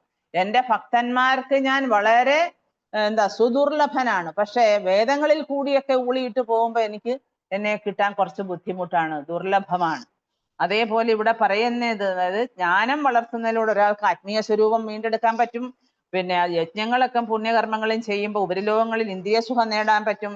അതുപോലെ തന്നെ ഭഗവത് ഭക്തി എന്ന് പറയുന്നത്, അപ്പൊ ഇതൊക്കെ ഇപ്പൊ ജ്ഞാനയോഗവും അതുപോലെ തന്നെ യജ്ഞാനുഷ്ഠാനവുമാണ് പറയുന്നത്. അപ്പൊ ഇതിനകത്തൂടൊക്കെ അവർക്ക് വേണ്ട കാര്യങ്ങളൊക്കെ കിട്ടും. പക്ഷെ ഭഗവത് ഭക്തി ഇതിനകത്തൂടെ എങ്ങും സാധ്യമാകുന്ന കാര്യമില്ല. കാരണം എന്താണ്? ഭഗവത് ഭക്തി കിട്ടണമെന്നുണ്ടെങ്കിൽ അത് അപൂർവമാണ്. എത്ര പുണ്യകർമ്മങ്ങൾ അനുഷ്ഠിച്ചാലും ഭക്തി കിട്ടില്ല. അതുകൊണ്ടാണ് പ്രഹ്ലാദ മഹാരാജാവ് പറയുന്നത്, മതിർന കൃഷ്ണേ പരതസ്വതോവ മിഥോഭിപദ്യേത ഗ്രഹവൃതാനാം നൈഷ്ടം മസിസ്താവത് ഉരുക്രമാംഘ്രി സ്പർശതി അനർത്ഥാപഗമോ യത് അർത്ഥഃ മഹീയസാം പാദരജോ അഭിഷേകം നിഷ്കിഞ്ചനാനാംന വ്രണീത യാവത്. എന്താണ്? വളരെ ഇമ്പോർട്ടൻ്റ് ആയിട്ടുള്ളൊരു ശ്ലോകമാണ്. വൈദിക അനുഷ്ഠാനങ്ങൾ ഔപചാരികമായി നിർവഹിക്കപ്പെടും. അപ്പൊ അത് ഒന്നും കൃഷ്ണഭക്തി നേടിയെടുക്കാൻ പറ്റില്ല. ഒരുപാട് അനുഷ്ഠാനങ്ങളുണ്ട്. ഇപ്പൊ ചില ആൾക്കാർ തിങ്കളാഴ്ച വ്രതം, ഞായറാഴ്ച വ്രതം, വെള്ളിയാഴ്ച വ്രതം ഒക്കെ പല ആചാരങ്ങളും അനുഷ്ഠാനങ്ങളും ഒക്കെ നടത്തുന്നുണ്ട്. കഠിന വ്രതങ്ങൾ അനുഷ്ഠിക്കുന്നവരുണ്ട്. ഇപ്പൊ തന്നെ ഏകാദശി തന്നെ ചിലര് 3 ദിവസമായിട്ടൊക്കെ എടുക്കുന്നതുണ്ട്. മനസ്സിലായോ? 3 ദിവസമായിട്ടൊക്കെ ഏകാദശി, ഇപ്പം തലേ ദിവസം എടുക്കും, പിന്നെ അതുപോലെ അന്നത്തെ ദിവസം, പിന്നെ പിറ്റേന്ന് ദ്വാദശിക്ക് ഒന്നും കഴിക്കത്തില്ല. അതിനൊക്കെ പക്ഷെ നമ്മൾ ആചാര്യന്മാരുടെ ഗുരുക്കന്മാരുടെയൊക്കെ നേരിട്ടുള്ള നിർദ്ദേശങ്ങൾ അനുസരിച്ച് വേണം നമ്മൾ. പിന്നെ കുറെ നാളൊക്കെ എടുത്തു കഴിയുമ്പോൾ അവരങ്ങ് നിർത്തും. ഞാൻ അങ്ങനെ പലയിടത്തും കണ്ടിട്ടുണ്ട്. ചിലര് എല്ലാ ഏകാദശിയും പിന്നെ ഇതെടുക്കും, ഏകാദശി എടുക്കുന്നതിനകത്ത് ഏറ്റവും പുണ്യം തന്നെയാണ്, ഏറ്റവും അതിന് അനുഗ്രഹം തീർച്ചയായിട്ടും ഉണ്ടാകും. എന്നാലും നമ്മുടെ ആചാര്യന്മാര് പറയുന്ന ചില ആൾക്കാർ, നാട്ടിലൊക്കെ ആൾക്കാർ പോയി ഗുരുവായൂരൊക്കെ പോയി ഗോതമ്പൊക്കെ കഴിക്കും. അതും ധാന്യമാണെന്ന് അവർക്കറിയില്ല. അപ്പൊ ഇതൊക്കെയാണ് നമ്മുടെ നാട്ടിലെ ആൾക്കാര് പിന്നെ ശരിയായ ശാസ്ത്ര വിധി പ്രകാരമല്ല അനുഷ്ഠാനങ്ങളൊക്കെ നടത്തുന്നത്. പക്ഷെ അവർക്കൊന്നും കൃഷ്ണാവബോധം കിട്ടാൻ വളരെ ബുദ്ധിമുട്ടാണ്. അതാണ് പറയുന്നത്, കൃഷ്ണഭക്തി നേടണമെങ്കിൽ തീർച്ചയായിട്ടും ഒരു പരിശുദ്ധ ഭക്തനെ സമീപിക്കണം. തദ്വിധി പ്രണിപാതേന പരിപ്രശ്നേന സേവയ ഉപദേശന്തി ദേജ്ഞാനം ജ്ഞാനിന തത്വദർശിനഃ. എന്താണ് ഗുരു? ഗുരു എന്ന് വെച്ചാൽ നമ്മുടെ നമ്മുടെ തമസ്സിനെ അകറ്റുന്ന ആളാണ് ഗുരു, അല്ലേ? നമ്മുടെ തമസ്സിനെ അകറ്റി നമ്മുടെ ഹൃദയത്തിലെ അന്ധകാരത്തെ അകറ്റുന്ന ആളാണ് ഗുരു. അങ്ങനെ ഒരാളിന് നമ്മൾ നിറയെ അന്ധകാരമായിട്ടാണ് നടക്കുന്നത്. നമ്മുടെ മനസ്സ് നിറയെ ഇരുട്ടാണ്, നെസയൻസ് ആണ്. നമ്മള് എങ്ങനെയാണ് ഇതൊക്കെ നമുക്ക് സാധ്യമാകുന്നത്? ആരെങ്കിലും ഇപ്പൊ യൂട്യൂബിൽ പറഞ്ഞത് കേട്ടും അതുപോലെ വേറെ ആരെങ്കിലും, അതായത് അപസമ്പ്രദായങ്ങളിലുള്ള ആൾക്കാരൊക്കെ പറയുന്ന കേട്ടുകൊണ്ടാണ് എല്ലാവരും ഫോളോ ചെയ്യുന്നത്. കാരണം നമ്മൾ എപ്പോഴും അതാണ്, സമ്പ്രദായത്തിലുള്ള പരമ്പരയിൽപ്പെട്ട ഒരു ഗുരുവിനെ സ്വീകരിക്കണം. അദ്ദേഹത്തെ ദുരഭിമാനം വെടിഞ്ഞ് അദ്ദേഹത്തെ സേവിക്കണം. അദ്ദേഹത്തിൽ നിന്ന് കാര്യങ്ങൾ ചോദിച്ചു മനസ്സിലാക്കണം. അദ്ദേഹം ജ്ഞാനദർശിയാണ്, തത്വദർശിയാണ്. അദ്ദേഹത്തിന് മാത്രമേ ജ്ഞാനോപദേശം ചെയ്യാനുള്ള അർഹതയുള്ളൂ. ശ്രീല പ്രഭുപാദ എപ്പോഴും പറയുന്ന കാര്യങ്ങളാണ്. ഭഗവാൻ നേരിട്ട് അർജുനോട് പറഞ്ഞാണ്, നീ ഒരു ഗുരുവിനെ സ്വീകരിക്കണം. ഭഗവാൻ പിന്നെ അർജുനൻ പിന്നെ ഭഗവാനെ നേരിട്ട് ആ ശിഷ്യത്വം സ്വീകരിച്ചു അല്ലേ? ഹൃദയ ദൗർബല്യം കൊണ്ട് എനിക്ക് ശരി ഏത് തെറ്റേതെന്ന് അറിയാൻ പറ്റുന്നില്ല. കാർപ്പണ്യ ദോഷോ ഭഗത സ്വഭാവ. എൻ്റെ പിന്നെ ഹൃദയ ദൗർബല്യം കൊണ്ട് എനിക്കൊന്നും ശരിയായ രീതിയിൽ എനിക്ക് മനസ്സിലാക്കാൻ പറ്റുന്നില്ല. ശിഷ്യത്തേഹം ശാന്തിമാം മാം പ്രപന്ന. ദയവ് ചെയ്ത് എന്നെ അങ്ങയുടെ ശിഷ്യനായി സ്വീകരിക്കണം. ഇതേ വാക്ക് നമ്മൾ നമ്മുടെ ഗുരുവിനോട് പറയണം. എനിക്കൊന്നും അറിയില്ല, ഞാൻ അജ്ഞനാണ്, അജ്ഞതയുടെ കൊടുമുടിയിലാണ്, എനിക്ക് ഒന്നും അറിയില്ല, ദയവ് ചെയ്ത് എനിക്ക് ഈശ്വര ശാസ്ത്രം ദൈവശാസ്ത്രം ഉപദേശിച്ചു തന്നാലും നമ്മൾ അങ്ങനെ ആ ഗുരുവിനെ സ്വീകരിക്കുക, അദ്ദേഹത്തെ സേവിക്കുക, അദ്ദേഹത്തിന്റെ പാദപത്മങ്ങളെ നിന്ന് നമ്മൾ അദ്ദേഹത്തിന്റെ ധൂളി നമ്മുടെ ശിരസിൽ വഹിക്കുക, അദ്ദേഹത്തെ ദുരഭിമാനം വെടിഞ്ഞ് അദ്ദേഹത്തെ സേവിക്കുക. ഇങ്ങനെയൊക്കെ ചെയ്യുമ്പം അദ്ദേഹത്തിന്റെ ഹൃദയത്തിൽ നിന്ന് ഓട്ടോമാറ്റിക്കലി നമ്മുടെ ഹൃദയത്തിലേക്ക് ആ കൃഷ്ണഭക്തി അദ്ദേഹം നമുക്ക് വിളമ്പിത്തരും. അപ്പൊ അതാണ് നമ്മൾ മനസ്സിലാക്കേണ്ടത്. അതാണ് ഇപ്പൊ ഇവിടെയും പറയുന്നത്. അതുകൊണ്ടാണ്, അതായത് ഒരു വിശുദ്ധനായ വൈഷ്ണവന്റെ പാദധൂളി സ്വീകരിക്കാൻ കഴിയാത്ത ഒരുവന് ഭക്തിയുത സേവനം നേടാൻ ഒരിക്കലും സാധ്യമല്ല എന്ന് പ്രഹ്ലാദ മഹാരാജാവാണ് പറയുന്നത്. അദ്ദേഹം ഒരു അധികാരിയാണ് അല്ലേ? മഹാജനങ്ങളിൽ ഒരാളാണ് പ്രഹ്ലാദ മഹാരാജാവ്. ചെറിയ കുട്ടിയാണ്, പക്ഷെ അദ്ദേഹം തൻ്റെ സഹപാഠികൾക്കെല്ലാം കൃഷ്ണാവബോധം കൊടുത്തു. അദ്ദേഹം സ്വയം കൃഷ്ണാവബോധവാനായിട്ട് അദ്ദേഹത്തിന് വേണ്ടി മാത്രം ശ്രീ നരസിംഹദേവ് ഭഗവാൻ ആ മൂർത്തി അവതരിച്ചു. അദ്ദേഹം ആ ഒരു ഭക്തന് വേണ്ടി മാത്രം, അദ്ദേഹത്തെ രക്ഷിക്കാൻ വേണ്ടി മാത്രം. അപ്പൊ ഇതൊക്കെയാണ് ഭക്തിയുടെ ആ തലം എന്ന് പറയുന്നത്, ഭക്തിയുടെ ആ പാരമ്യത എന്ന് പറയുന്നത്. അതാണ് ഭക്തി എന്ന് പറയുന്നത്. സാധാരണ എല്ലാവരും പറയും എനിക്ക് ഭയങ്കര ഭക്തി. ചില ആൾക്കാർ നേരിട്ട് പറയുന്നത് ഞാൻ കേട്ടിട്ടുണ്ട്, എനിക്ക് ഭയങ്കര ഭക്തിയാണ്. നിങ്ങളാരും വിചാരിക്കുന്ന പോലല്ല, എനിക്ക് ഭയങ്കര ഭക്തിയാണ്. ഞാൻ അമ്പലത്തിൽ പോവും, ഞാൻ അത് ചെയ്യും, ഇത് ചെയ്യും, മറ്റേത് ചെയ്തൊക്കെ ചെയ്യും. ഞാൻ ഭാഗവതം വായിക്കാൻ അമ്പലങ്ങളിൽ പോയി ഭാഗവതം വായിക്കും. എന്താണ് അതിൻ്റെയൊക്കെ നേട്ടം? സ്വയം അവർക്കാർക്കും ഒരു മാറ്റവും ഇല്ല. ശ്രീല പ്രഭുപാദ പറയുന്നത്, ചൈതന്യ മഹാപ്രഭു പറയുന്നതാണ്, എന്താ, സകല അശാന്ത കൃഷ്ണ ഭക്തര് നിഷ്കാമ സകല ശാന്തരാണ്. അവരെപ്പോഴും മനസ്സിന് ശാന്തിയാണ്. നമുക്കൊക്കെ എന്തെല്ലാം പ്രശ്നങ്ങളൊക്കെ നമ്മളും ഭൗതിക ലോകത്ത് നമ്മൾ അഭിമുഖീകരിക്കുന്നുണ്ട്. പക്ഷെ നമുക്ക് അതിനെയൊക്കെ നേരിടാനുള്ള സ്വയം ഒരു കരുത്ത് നമ്മൾ ആർജിക്കുന്നുണ്ട്. അതൊക്കെ നമ്മുടെ സ്വന്തം അനുഭവത്തിൽ കൂടെ നമുക്ക് മനസ്സിലാക്കാൻ പറ്റും. പക്ഷെ ചില ആൾക്കാർ, ഇപ്പൊ ഇന്നലെ എൻ്റെ വീട്ടിൽ ഇവിടെ 2-3 പേര് വന്നു. അവർക്ക് ഒരുപാട് പ്രശ്നങ്ങൾ എന്ന് വെച്ചാൽ അവർക്ക് സാമ്പത്തിക പ്രശ്നങ്ങൾ, അല്ലാത്ത പ്രശ്നങ്ങൾ, ആരോഗ്യ പ്രശ്നങ്ങൾ. അവരൊക്കെ അപ്പം നാമം ജപിക്കാൻ പറഞ്ഞു കൊടുത്തിട്ട് മാലയൊക്കെ കൊടുത്തിട്ട് വർഷങ്ങളായി, ജപിക്കത്തില്ല. കാരണം ജപിക്കുന്നതൊക്കെ എന്ന് വെച്ചാൽ ഇരുന്ന് ജപിക്കാൻ കുറച്ച് സമയം എടുക്കണം. അവർക്ക് ആ സമയം കൊണ്ട് അവർക്കൊക്കെ പെട്ടെന്ന് കാര്യങ്ങൾ നേടിയെടുക്കണം. അവർക്ക് സമാധാനവും സന്തോഷവും അല്ല വേണ്ടത്. അവർക്ക് സന്തോഷം ഉണ്ടാകണമെന്ന് ആഗ്രഹിക്കുന്നെങ്കിലും അവർക്ക് ആത്മീയമായിട്ടുള്ള ആ ഒരു എന്താ പറയാ ചിന്തയല്ല അവരെ നയിക്കുന്നത്. എല്ലാവർക്കും ഭൗതിക നേട്ടം ഭഗവാൻ കൊടുക്കും അല്ലേ? അതായത് അവരവർ ആഗ്രഹിക്കുന്ന തരത്തിലുള്ള ഭൗതിക നേട്ടമൊക്കെ ഭഗവാൻ കൊടുക്കും. പക്ഷെ ആത്യന്തികമായിട്ട് നമ്മൾ ഭഗവാനെ ഭൗതിക നേട്ടത്തിന് വേണ്ടിയല്ല ഒരിക്കലും സമീപിക്കുന്നത്. ഭൗതിക നേട്ടത്തിന് വേണ്ടി ചതുർവിധ ഭജന്തേമാം എന്ന് ഭഗവാൻ പറയും. 4 തരത്തിലുള്ള ആൾക്കാർ എന്നെ സമീപിക്കുമെങ്കിലും അവർ കാലക്രമേണ, അതുകൊണ്ടാണ് ഇപ്പൊ നമ്മൾ ആരും പരിശുദ്ധ ഭക്തരല്ല. നമ്മളെല്ലാവരും പരിശുദ്ധ ഭക്തിയുടെ തലത്തിലോട്ട് ഇങ്ങനെ കയറാൻ പോകുന്നതേ ഉള്ളൂ. നമ്മൾ ഇപ്പോഴും ഒരുപാട് ഭൗതികമായ കാര്യങ്ങളൊക്കെ നമ്മുടെ മനസ്സിൽ വെച്ചുകൊണ്ട് നാമം ജപിക്കുന്നവരാണ്. പക്ഷെ എന്നാലും നമ്മുടെ ഗുരുവിന്റെ അനുഗ്രഹം കൊണ്ട് നമ്മൾ ഇപ്പോഴും നാമം ജപിക്കുകയും, അല്ലെങ്കിൽ നമ്മൾ അതിനകത്തോട്ട് കൂടുതൽ നമ്മൾ താഴെ വീഴാൻ പോയാലും അവർ പിടിച്ച് നമ്മളെ മുന്നോട്ട് കൊണ്ടുപോകും. അതാണ് ഒരു ഗുരുവിന്റെ കർത്തവ്യം എന്ന് പറയുന്നത്. അപ്പൊ അത് ആ ഗുരുവിനെ സ്വീകരിക്കുന്നതിലുള്ള ആ ഒരു മഹിമ എന്ന് പറയുന്നത് അതുകൊണ്ടാണ്. അപ്പം അതാണ് ശ്രീല പ്രഭുപാദ പറയുന്നത്, തന്ത്രവചനം. അപ്പം ഭക്തിരസാമൃത സിന്ധുവിൽ നിന്നുള്ള ഒരു ഉദ്ധരണിയാണ് നമ്മൾ ആദ്യം വായിച്ചത്. ജ്ഞാനത സുലഭാമുക്തിർ ഭുക്തിർ യജ്ഞാതി പുണ്യത സേവ്യം സാധന സാഹശ്രയർ ഹരിഭക്തി സുദുർലഭ. ഹരിഭക്തി എത്രയൊക്കെ ജ്ഞാനം വളർത്തിയാലും, എത്രയൊക്കെ യജ്ഞങ്ങളും പുണ്യകർമ്മങ്ങളും അനുഷ്ഠിച്ചാലും ഭഗവത് ഭക്തി വളരെ അപൂർവമായി ലഭിക്കൂ. ഇവർക്കാർക്കും എത്ര പുണ്യങ്ങൾ പുണ്യകർമ്മത്തിലല്ല. അതാണ് നൃഗമഹാരാജാവിന്റെ കഥയൊക്കെ നമുക്ക് കാട്ടിത്തരുന്ന. അതാണ് അദ്ദേഹം പറയുന്നുണ്ട്, ഞാന് ഈ മഴത്തുള്ളി മഴ വർഷിക്കുമ്പോൾ എത്രമാത്രം മഴത്തുള്ളി ഉണ്ടാകും, അതിനൊക്കെ എണ്ണമില്ല. അത്രമാത്രം പുണ്യകർമ്മങ്ങൾ ചെയ്തിട്ടുള്ള ആള്. ഈ ഭൂമിയിൽ എത്രമാത്രം മൺതരികളുണ്ടോ, എണ്ണാനൊക്കത്തില്ല. അത്രമാത്രം ഞാൻ പുണ്യകർമ്മങ്ങൾ ചെയ്തിട്ടുള്ള, ദാനധർമ്മങ്ങൾ നടത്തിയിട്ടുള്ള ആളാണ്.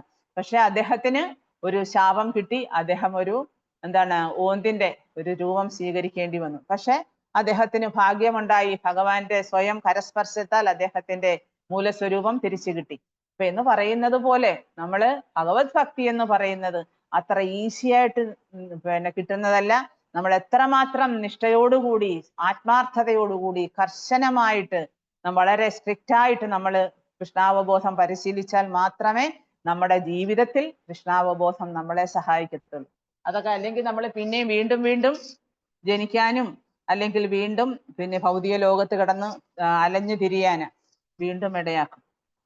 അപ്പൊ ഇനി അടുത്ത ശ്ലോകം എന്ന് പറയുന്നത് ശ്ലോകം 18. കൃഷ്ണയേതി ചൂട്ടേ ഭക്തേ ഭുക്തി മുക്തി ദീയ കാഭു പ്രേമ ഭക്തിന ദേന രാഗേന ലുകായ.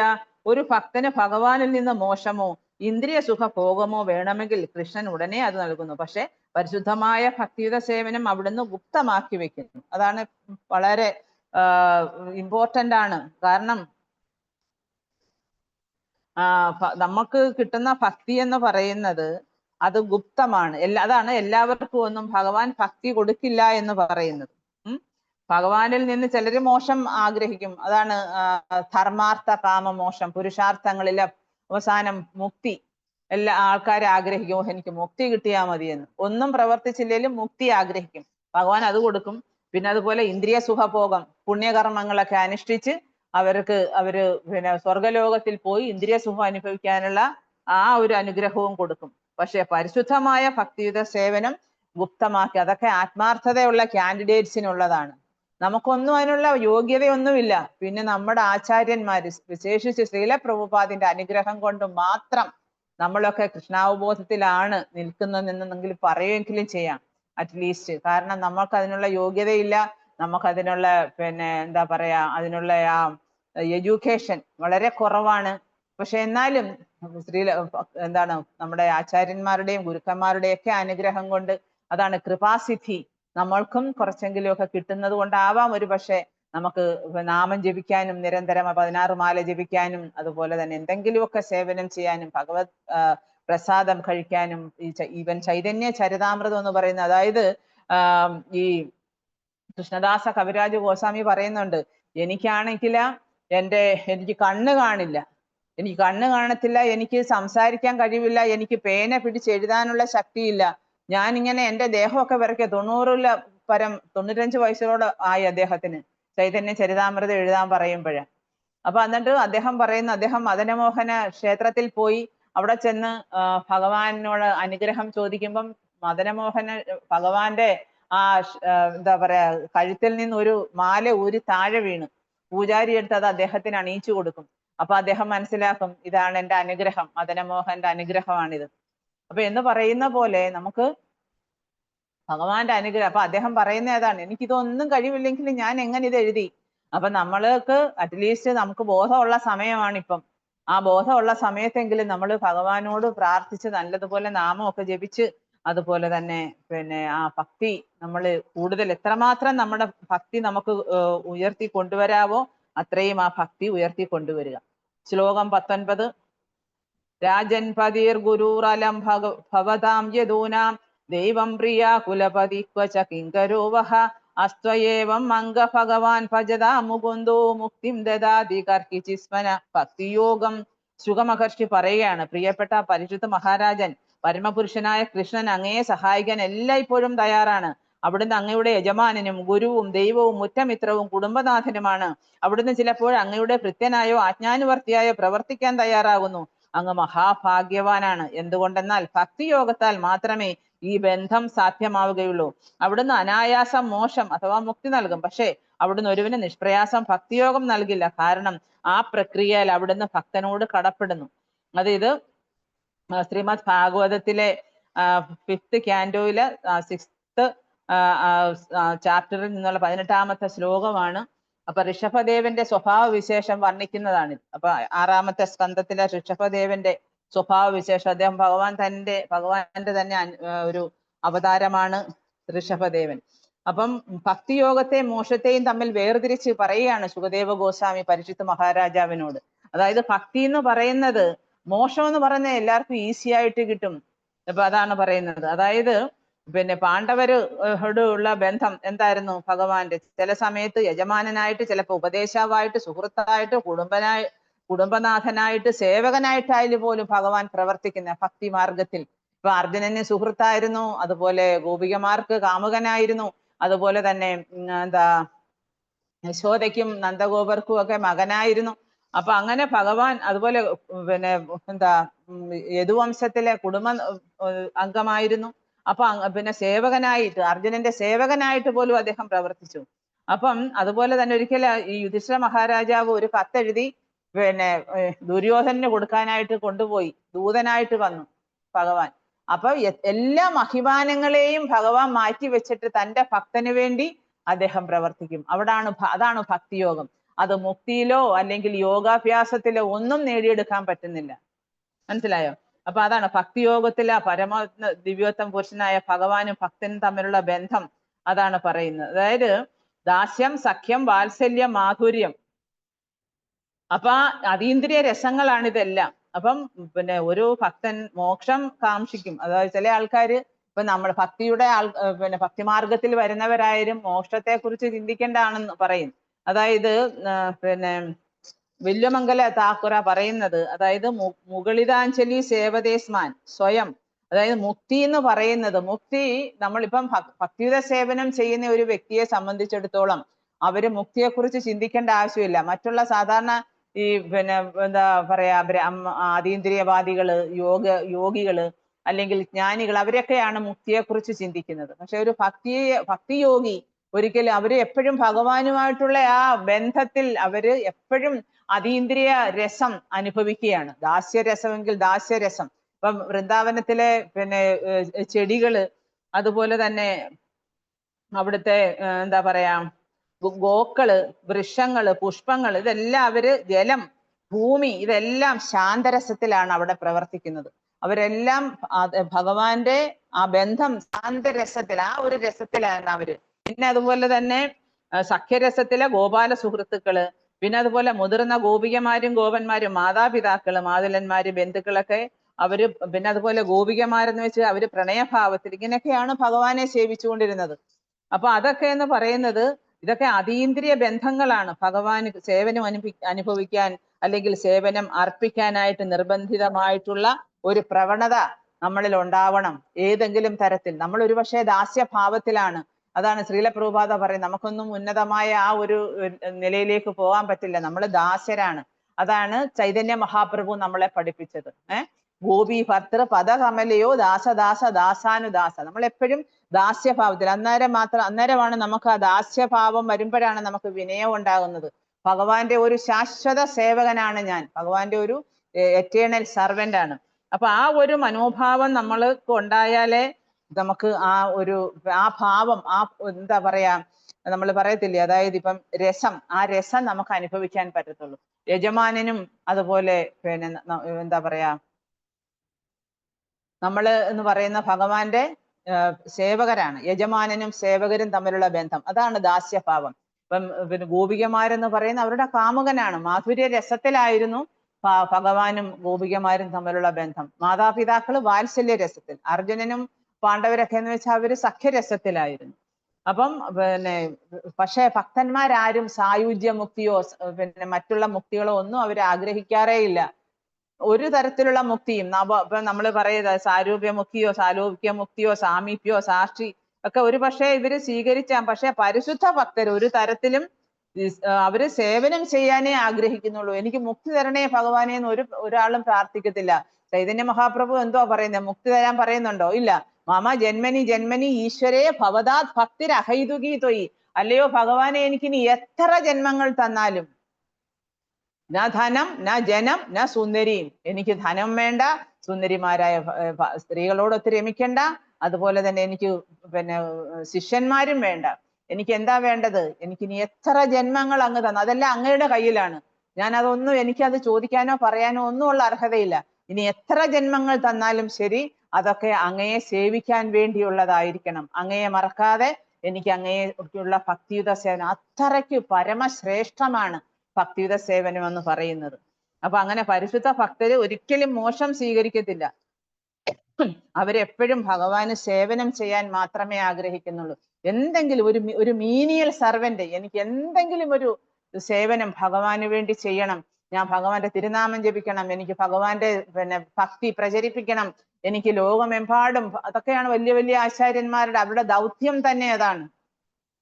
ലോകമെമ്പാടും എത്രയോ ജനങ്ങളാണ് ഈശ്വരനെ അറിയാതെ അവര് സ്വയം എന്താ പറയാ ഈ ഭൗതിക ലോകത്ത് വന്നിട്ട് അവര് ക്ലേശങ്ങളും ദുരിതങ്ങളും അനുഭവിക്കുന്നത്. അവരോടൊക്കെയുള്ള അനുകമ്പ ശ്രീല പ്രഭുപാദിന്റെ ഏറ്റവും വലിയ ഒരു മൂടാണ് അദ്ദേഹത്തിന്റെ എല്ലാ മനുഷ്യനോടുമുള്ള അനുകമ്പ. അപ്പൊ ഇതൊക്കെ ആഗ്രഹിക്കുന്ന അതുകൊണ്ടാണ്. അപ്പൊ ആത്മീയ ജീവിതത്തിന്റെ പരിപൂർണത എന്ന് പറയുന്നത് അതാണ്. മായാവാദികളായിട്ടുള്ള തത്വജ്ഞാനികളൊക്കെ അവര് ബ്രഹ്മജ്യോതിസിൽ ലയിച്ചു ചേരാൻ ആഗ്രഹിക്കും. മോക്ഷത്തിന്റെ ഭാവം എന്ന് പറയുന്നത് ഭക്തന്മാര് അവഗണിക്കത്തേ ഉള്ളൂ. കാരണം ഇപ്പൊ മോക്ഷം കിട്ടുവോ കിട്ടാതിരിക്കുക അതൊക്കെ ഭഗവാന്റെ. ഞാൻ ഭഗവത് സന്നിധിയിലേക്ക് തിരിച്ചു പോവുകയോ ഇല്ലയോ അതൊന്നും നമുക്കറിയില്ല, എനിക്കറിയില്ല. എനിക്ക് ഭഗവാനെ മാത്രമേ അറിയൂ. ഭഗവാനെ സേവിക്കാൻ എൻ്റെ അവസാനത്തെ ശ്വാസം വരെ, അല്ലേ, അവസാനത്തെ ശ്വാസം വരെ, എന്നാണ് ഈ ശരീരത്തിൽ നിന്ന് ആത്മാവ് വിട്ടു പോകുന്നത് ആ നിമിഷം വരെ ഭഗവാനെ സേവിക്കാനുള്ള അവസരം എനിക്ക് കൂടുതലായിട്ട് തരണം എന്നാണ് നമ്മൾ ഭഗവാനോട് പ്രാർത്ഥിക്കേണ്ടത്. കൈവല്യ മോക്ഷം എന്ന് പറയും, അതായത് ഭഗവാന് ലയിക്കുന്ന മോക്ഷം. അപ്പൊ അതാണ് കൈവല്യം നരകായത, അത് നരകതുല്യമാണെന്നാ പറയുന്നത് കൈവല്യം. പരമസത്യവുമായി ഒന്നാകുന്നത് നരകത്തിൽ പോകുന്നതിന് തുല്യമാണ്. ഇപ്പൊ ഈ മായാവാദി സിദ്ധാന്തമൊക്കെ അങ്ങനെയാണ്. നമ്മൾ നേരത്തെ മായാവാദി സിദ്ധാന്തത്തെ കുറിച്ചൊക്കെ കുറെ പഠിച്ചതാണ്. അപ്പൊ അതിനകത്തും പറയുന്ന എന്താണ്, കൈവല്യം നരകായത. അപ്പം പരമസത്യവുമായി ഒന്നാകണം. അപ്പൊ പരമോന്നതിൽ ലയിക്കുക, അതൊക്കെ മായാവാദ തത്വശാസ്ത്രമാണ്. അതൊരിക്കലും ഒരു ഭക്തനെ സംബന്ധിച്ചിടത്തോളം അത് സ്വീകരിക്കില്ല ഭക്തൻ. അപ്പം ജീവാത്മാവിനെ സംബന്ധിച്ചിടത്തോളം ബ്രഹ്മജ്യോതിയിലെ ഒരു നിഷ്ക്രിയാവസ്ഥയിലാണ്. അപ്പൊ അവിടെ ചെന്നാലും ഇപ്പൊ ഒരു കിളി പോയി പറന്ന് എന്ന ഒരു വൃക്ഷത്തിൽ ഇരുന്നാൽ അവിടെ പക്ഷി ഇല്ലെന്നല്ല അർത്ഥം. അവിടെ ആള് അവിടെ ഉണ്ട് എന്ന് വെച്ച് കഴിഞ്ഞാൽ നമ്മുടെ ഈ ആത്മാവിനെ ഒരിക്കലും ലയിപ്പിക്കാൻ ഒക്കാത്ത കൊണ്ട് ബ്രഹ്മജ്യോതിയിൽ ചെന്ന് ലയിച്ചു ചേരില്ല. അവിടെ തന്നെ നിഷ്ക്രിയനായിട്ടൊക്കെ കുറെ നാളൊക്കെ നിന്നേച്ച് വീണ്ടും അത് ഭൗതിക ലോകത്തിലേക്ക് തിരിച്ചു വരും. അപ്പൊ അങ്ങനെ പ്രവർത്തനമൊന്നും ഇല്ലാത്തതിന്, കാരണം ആത്മാവെന്ന് പറയുന്നത് അതിന് ഐഡിയലായിട്ട് ഇരിക്കാൻ പറ്റില്ല, എപ്പോഴും പ്രവർത്തിച്ചുകൊണ്ടേയിരിക്കണം. കുറെ കാലമൊക്കെ അവിടെ ഇരുന്നതിന് ശേഷം അവർ വീണ്ടും തിരിച്ചു വന്ന് വീണ്ടും അവർക്ക് ഭാഗ്യം ഉണ്ടെങ്കിൽ പക്ഷേ വൈകുണ്ഠ ലോകത്തിലൊക്കെ പോകുന്നവർ അവിടെ തന്നെ ഇരുന്ന് സേവനം ചെയ്ത് ഗോലോകത്തിൽ പോകുന്നവരുണ്ട്. പക്ഷേ ഈ ബ്രഹ്മജ്യോതിയിലൊന്നും പോകുന്നവരാരും കാരണം അവര് വൈകുണ്ഠത്തിൽ പോകാനുള്ള യോഗ്യത അവര് നേടിയില്ല. അപ്പൊ അതുകൊണ്ടാണ്. അപ്പം പ്രവർത്തനങ്ങളൊന്നും ഇല്ലാത്തത് കൊണ്ട് ആത്മാവ് നിഷ്ക്രിയനായിട്ടിരിക്കാൻ പറ്റാത്തത് കൊണ്ട് പ്രവർത്തനങ്ങൾക്കായി തീർച്ചും വീണ്ടും ഭൗതിക ലോകത്തിലേക്ക് വരും. അതാണ് ആരൂഹ്യ കൃഷേണ പരംപദം തഥാ പതന്തി അധോ അനാദൃത യുഷ്മ അംഗ്രയ. മായാവാദ തത്വജ്ഞാനികൾക്ക് അതീന്ദ്രിയമായ ഭഗവത് സേവനത്തെ സംബന്ധിച്ച് വിവരം ഒന്നുമില്ല. മനസ്സിലായോ? ഭൗതിക പ്രവർത്തനങ്ങളിൽ നിന്ന് മോചനം നേടി ബ്രഹ്മജ്യോതിസിൽ ലയിച്ച് മോക്ഷം നേടിക്കഴിഞ്ഞാലും അവര് ഭൗതിക ലോകത്തൊക്കെ വീണ്ടും വന്നേച്ച് പിന്നെ അവര് ആശുപത്രികളും വിദ്യാലയങ്ങളും ഒക്കെ തുടങ്ങുന്നതിന് വേണ്ടി ഭൗതിക ലോകത്തിലേക്ക് വരും മോക്ഷം നേടിപ്പോയാലും. അപ്പൊ അതാണ്. പക്ഷെ അത് നമ്മൾ അതിന്റെ ആ വ്യത്യാസം അതാണ് കൂടുതലായിട്ട് നമ്മൾ പ്രഭുപാദ ഇവിടെ കൂടുതൽ അതിനെ എസ്റ്റാബ്ലിഷ് ചെയ്യുകയാണ്. എന്താണ് ഭക്തി, എന്താണ് മറ്റു അതീന്ദ്രിയ മാർഗങ്ങൾ, അതായത് മോക്ഷമാർഗങ്ങൾ. അപ്പൊ ഇത് ഭക്തമാർഗത്തിലൂടെ നമ്മൾ എത്രമാത്രം ഉന്നതമായ തലത്തിലേക്ക് ഉയരുന്നു. ഭഗവാനാണെങ്കിൽ ആ ഭക്തന്റെ കൈക്കുമ്പിളിലാണ്. നമ്മളെന്ന് പറയാൻ പറ്റില്ല. ആചാര്യന്മാര് നമ്മൾ കണ്ട് പഠിക്കുന്ന വലിയ വലിയ ആചാര്യന്മാര്, വലിയ ഭക്തന്മാര്, അവരുടെയൊക്കെ കൈക്കുമ്പിളിലാണ് ഭഗവാൻ. കാരണം എന്താണ്, അവരത്രമാത്രം ഭഗവാന്റെ സേവനം ചെയ്യുമ്പോൾ ഭഗവാൻ ആ ഭക്തന്മാരോട് അത്രയ്ക്ക് ഇഷ്ടമാണ്. ഭഗവാൻ തന്നെ സ്വതന്ത്രനല്ല. ഇപ്പൊ അംബരീഷ മഹാരാജാവിന്റെ കഥയൊക്കെ നമ്മൾ മനസ്സിലാക്കിയെടുത്തോളം നമുക്കറിയാം ഭഗവാൻ എത്രമാത്രം ഒരു ഭക്തനോട് കടപ്പെട്ടിരിക്കുന്നു എന്ന്. ചൈതന്യ മഹാപ്രഭുവിന്റെ നിർദ്ദേശങ്ങളാണ് നമുക്ക് കൂടുതൽ വിശ്വാസവും കൂടുതൽ നമുക്ക് ആ ആധികാരികതയും നൽകുന്നത്. ചൈതന്യ മഹാപ്രഭുവിന്റെ ശിഷ്ടാഷ്ടകത്തിലൂടെ അദ്ദേഹം ചൈതന്യ ചരിതാമൃതത്തിലൂടെ നൽകുന്ന ഓരോ നിർദ്ദേശങ്ങളിലൂടെയൊക്കെ നമുക്ക് കിട്ടുന്നത് കൂടുതൽ ആ ആധികാരികതയെ ഉറപ്പിക്കുകയാണ്. ഭഗവാനും ഭക്തനും തമ്മിലുള്ള ബന്ധം, ഭഗവാനെ സേവനം ചെയ്യുന്നതിനുള്ള മഹിമ, ഭക്തിയുത സേവനത്തിന്റെ പ്രാധാന്യം, ഭഗവാനെ എത്രമാത്രം നമ്മള് എന്താ പറയാ മറ്റുള്ള തരത്തിൽ ആൾക്കാര് പ്രാപിക്കാൻ ശ്രമിച്ചാലും ഒരു ഭക്തിയോഗി എങ്ങനെ ഭഗവാനെ എത്ര ഈസി ആയിട്ടാണ് ഭഗവാനെ കൈക്കുമ്പിളിലാക്കുന്നത്.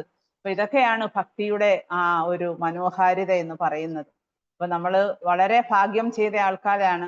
ചൈതന്യ ചരിതാമൃതം വായിക്കാനും പഠിക്കാനും ഭക്തിമാർഗത്തിൽ വരാനും നമ്മുടെ പരമ്പരയിലെ ഗുരുക്കന്മാരെ നമുക്ക് ഗുരുക്കന്മാരായിട്ട് കിട്ടിയതും ഒക്കെ നമ്മൾ തീർച്ചയായിട്ടും ഭാഗ്യം ചെയ്തവരാണ്. ഈ ഭക്തിയോഗം നമ്മൾ വളരെ ശ്രദ്ധയോടുകൂടി തന്നെ വളരെ നിഷ്കർഷയോടുകൂടി തന്നെ നമ്മൾ തുടർന്ന് കൊണ്ടുപോയാലേ നമ്മുടെ ജീവിതം നമുക്ക് സക്സസ്ഫുൾ ആക്കി എടുക്കാൻ പറ്റത്തുള്ളൂ. Hare Krishna. Thank you very much. Hare Krishna Mataji. Hare Krishna. Mataji, ഇതില് ഒരു സംശയം ചോദിച്ചോട്ടെ. പഞ്ചതത്വയിൽ പറയാമോ? ശ്രീകൃഷ്ണൻ, ചൈതന്യ മഹാപ്രഭു, ബലരാമൻ, നിത്യാനന്ദൻ, അദ്വൈത, ഗദാധര, അവരാരൊക്കെയാണെന്ന് പറയാമോ? ശിവൻ ആരാണെന്ന്? അതെ, അദ്വൈതാചാര്യ വിഷ്ണുവിന്റെ അവതാരമാണെന്നും പറയും. സദാശിവൻ എന്ന് വെച്ചാൽ വിഷ്ണുവിന്റെ അംശമാണ്. അത് വൈകുണ്ഠ ലോകത്തിലാണ് സദാശിവൻ. ശിവൻ അതാണ് സദാശിവൻ എന്ന് പറഞ്ഞു. അവരുടെ രണ്ടുപേരുടെയും കൂടെ സംയുക്ത അവതാരമാണ് അദ്വൈതാചാര്യ. ഗദാധര രാധാറാണിയാണ്. ഓ, ഭഗവാൻ രാധാറാണിയുടെ ഭാവത്തിലാണ് അവതരിച്ചെങ്കിലും ഭഗവാന്റെ അന്തരംഗ ശക്തിയായിട്ടാണ് ഗദാധാര പണ്ഡിത വന്നിരിക്കുന്നത്. അന്തരംഗ ശക്തി. പിന്നെ മാതാജി, ഇപ്പൊ ഗോലോകത്തിലേക്ക് പോകാൻ ആഗ്രഹിക്കുന്നതിന് തെറ്റില്ലേ? ഗോലോകല്ലേ നമ്മുടെ അൾട്ടിമേറ്റ് എയിം എന്ന് പറയുന്നത്? ഗോലോകല്ലേ? അതെ.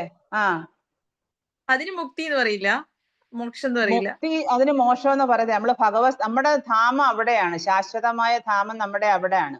മുക്തി എന്ന് പറയുന്നത് ഇപ്പം നമ്മൾ പറയത്തില്ലേ 4 തരത്തിലുള്ള, അതായത് സായുജ്യം, സാരൂപ്യം, സാലൂക്യം, ഇതെല്ലാം മുക്തികളാണ്. സ്വാഷ്ടി, ഇതെല്ലാം മുക്തികളാണ്. പക്ഷെ അത് പിന്നെ ഇപ്പം വൈകുണ്ഠ ലോകം വരെയൊക്കെ പോകും. പക്ഷെ നമ്മൾ ഭക്തിയോഗികൾ എന്ന് പറയുന്നത് ഗോലോക വൃന്ദാവനം. നമ്മൾ അതുകൊണ്ടാണ് കൃഷ്ണനെ ഭജിക്കുന്നത്.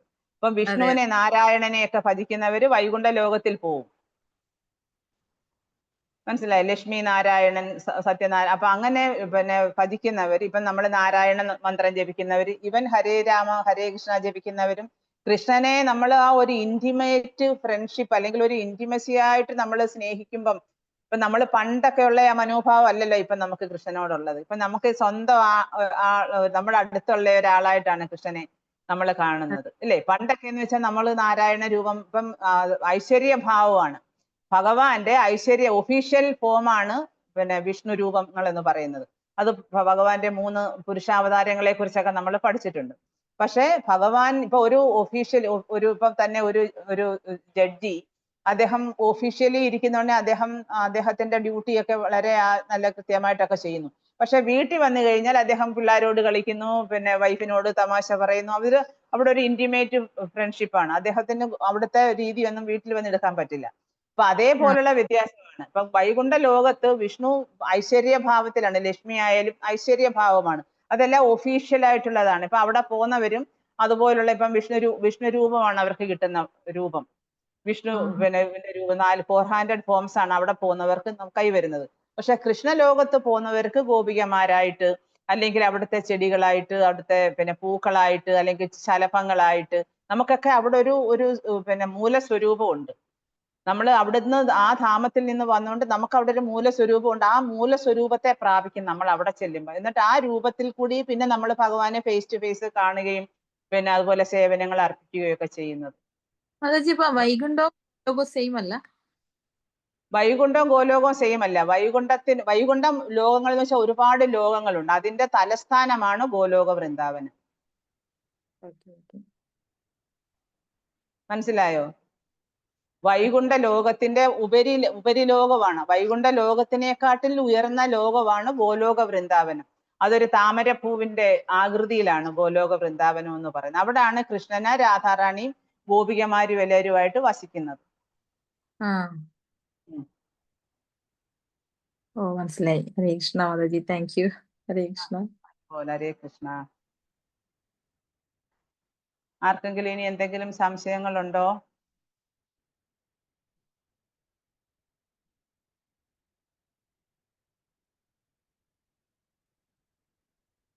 പത്തൊമ്പത് ശ്ലോകം വരെ എടുത്തു കേട്ടോ.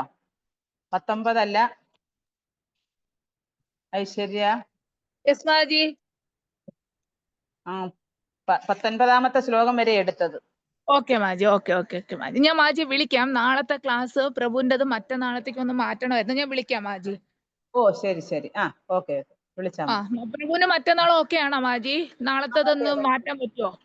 ഇല്ലില്ല, കുഴപ്പമില്ല. പ്രഭു ചെയ്തോളും, അപ്പൊ ഞാൻ വെള്ളിയാഴ്ച നാളെ ആ ചെയ്തോളും. പ്രഭുവിനെ എടുത്തിട്ട് മറ്റന്നാ പ്രഭുവിനെ വിളിക്കാം മാജി. ഓക്കെ ഓക്കെ, ശരി ശരി. Okay, thank you Maji. Hare Krishna. Thank you very much. Hare Krishna. Srila പ്രണാം. ഗുരുദേവ് की जय, प्रभुपाद की जय, चैतन्य चरितामृतम की जय। वांछा कल्पतरुभ्यश्च कृपा सिन्धुभ्यैव च पतितानां वैष्णवेभ्यो नमो नमः। अनंत कोटि वैष्णव वृंद की जय। नित्याय गौर प्रेमानंदे हरि हरि बोल। ഹരി ഹരി ബോൾ. Thank you very much. Hare Krishna. Thank you Maji. Hare Krishna. വളരെ ഗംഭീരമായ हरे വളരെ कृष्णा ഗംഭീരമായ प्रभु जी, प्रणामം. Thank you Prabhu. ഹരേ കൃഷ്ണ. വളരെ സന്തോഷം, വളരെ പ്രഭുവിന്റെ സ്വരം കേട്ടിട്ട് കുറെ നാളായല്ലോ പ്രഭു. അസോസിയേഷൻ കിട്ടുന്നില്ല. ശരി മാജി. ഹരേ കൃഷ്ണ. ക്ലാസ് അറ്റൻഡ് ചെയ്യാറുണ്ട് മാജി. ചില സമയത്ത് ആ. സംസാരിക്കാൻ പറ്റാത്ത സിറ്റുവേഷനാണ്, അതുകൊണ്ടാണ് ഓ ജോലി ശരി ശരി. സമയത്ത് പ്രഭുവിന്റെ ഒരു സ്വാഗതം മാജി. സ്വരമൊക്കെ കേൾക്കുമ്പോൾ ഒരു വളരെ സന്തോഷം. എല്ലാരും സംസാരിക്കുന്നുണ്ടെ ഒരു അറ്റ്ലീസ്റ്റ് നമ്മളൊരു ക്ലാസ് എടുത്ത് കഴിയുന്നുണ്ടെ ആ ഒരു റെസ്പോൺസ് പ്രഭുവിന്റെ, പിന്നെ പ്രഭു ഒരുപാട് ഗ്ലോറിഫൈ ചെയ്യും. അന്നേരം ഞാൻ അതെ, ആലോചിക്കും നമുക്ക് ഇതിനൊന്നും അർഹതയില്ലാത്തതാണ്. അപ്പൊ ഒരു വിഷമം തോന്നും. അർഹത ഉണ്ട് മാജി, അർഹത ഉണ്ട് ഹരേ മാജി, കൃഷ്ണ. അർഹത ഉണ്ട്, തീർച്ചയായിട്ടും ഹരേ മാജി ഉണ്ട്. അതെ. മാതാജി, താങ്കള് ഫാമിലിയും നമ്മുടെ ബ്രഹ്മോത്സവത്തിന് വരില്ലേ മാജി? ആ ബ്രഹ്മോത്സവത്തിൽ ബ്രഹ്മോത്സവം വരണമെന്ന് വിചാരിക്കുന്നു പ്രഭു. ഇതുവരെ മറ്റേത് സാധാരണ വിളിക്കാറുണ്ട്, അവിടുന്ന് ആരെങ്കിലും വരുന്നുണ്ടോ എങ്ങനെയാ എന്നൊക്കെ ചോദിച്ച്. അപ്പൊ ഇതുവരെ ആരും വിളിച്ചിട്ടില്ലായിരുന്നു. ശരി ശരി. ശരി. ആ ഉറപ്പായിട്ട് വരണം മാജി. ഞാൻ അവർക്കും കൂടെ ചേർത്ത് വിളിക്കുകയാണ്, ദയവായി വരണം മാജി. തീർച്ചയായിട്ടും വരും പ്രഭു. ആ ഞാൻ നോക്കട്ടെ, തലേ ദിവസം 2 ദിവസത്തേക്ക് വരുവാണോ അന്നാണോ വരുന്നത് ഒന്നും തീരുമാനമായില്ല. ഞാൻ പറയാം. 2 ദിവസത്തേക്കും വരണം മാജി, 2 ദിവസത്തേക്കും വരണം മാജി, പ്ലീസ്. ഞാൻ നിങ്ങളുടെ പ്രോഗ്രാം ഒക്കെ കാണാം. അപ്പൊ എപ്പോഴും മനസ്സ് അവിടെ ഉണ്ട്. നിങ്ങളുടെ ആ കാലചക്ര പ്രഭുവിന്റെ ക്ലാസ്സും ഒക്കെ ഞാൻ അറ്റൻഡ് ചെയ്തിട്ടുണ്ടായിരുന്നു. അപ്പം പ്രഭു എനിക്ക് വളരെ സന്തോഷം തോന്നി. എനിക്ക് മനസ്സിലായി. വളരെ സന്തോഷം. എന്നാൽ ഇത്രയൊക്കെ ചെയ്യാൻ പറ്റുന്നില്ല. നിങ്ങൾ രണ്ടുപേരുടെ നിങ്ങളുടെ എഫർട്ട് വളരെ വലുതാണ്. എത്ര പ്രൈസ് ചെയ്താലും എത്ര ഗ്ലോറിഫൈ ചെയ്താലും പറ്റില്ല. വളരെ നല്ല രീതിയിൽ നിങ്ങൾ ഇതൊക്കെ ഇത്രയും കാര്യങ്ങളൊക്കെ രണ്ടുപേരുടെ ചെയ്യുന്നല്ലോ. വളരെ സന്തോഷം. ഇൻസ്പയർ ചെയ്യുന്നു.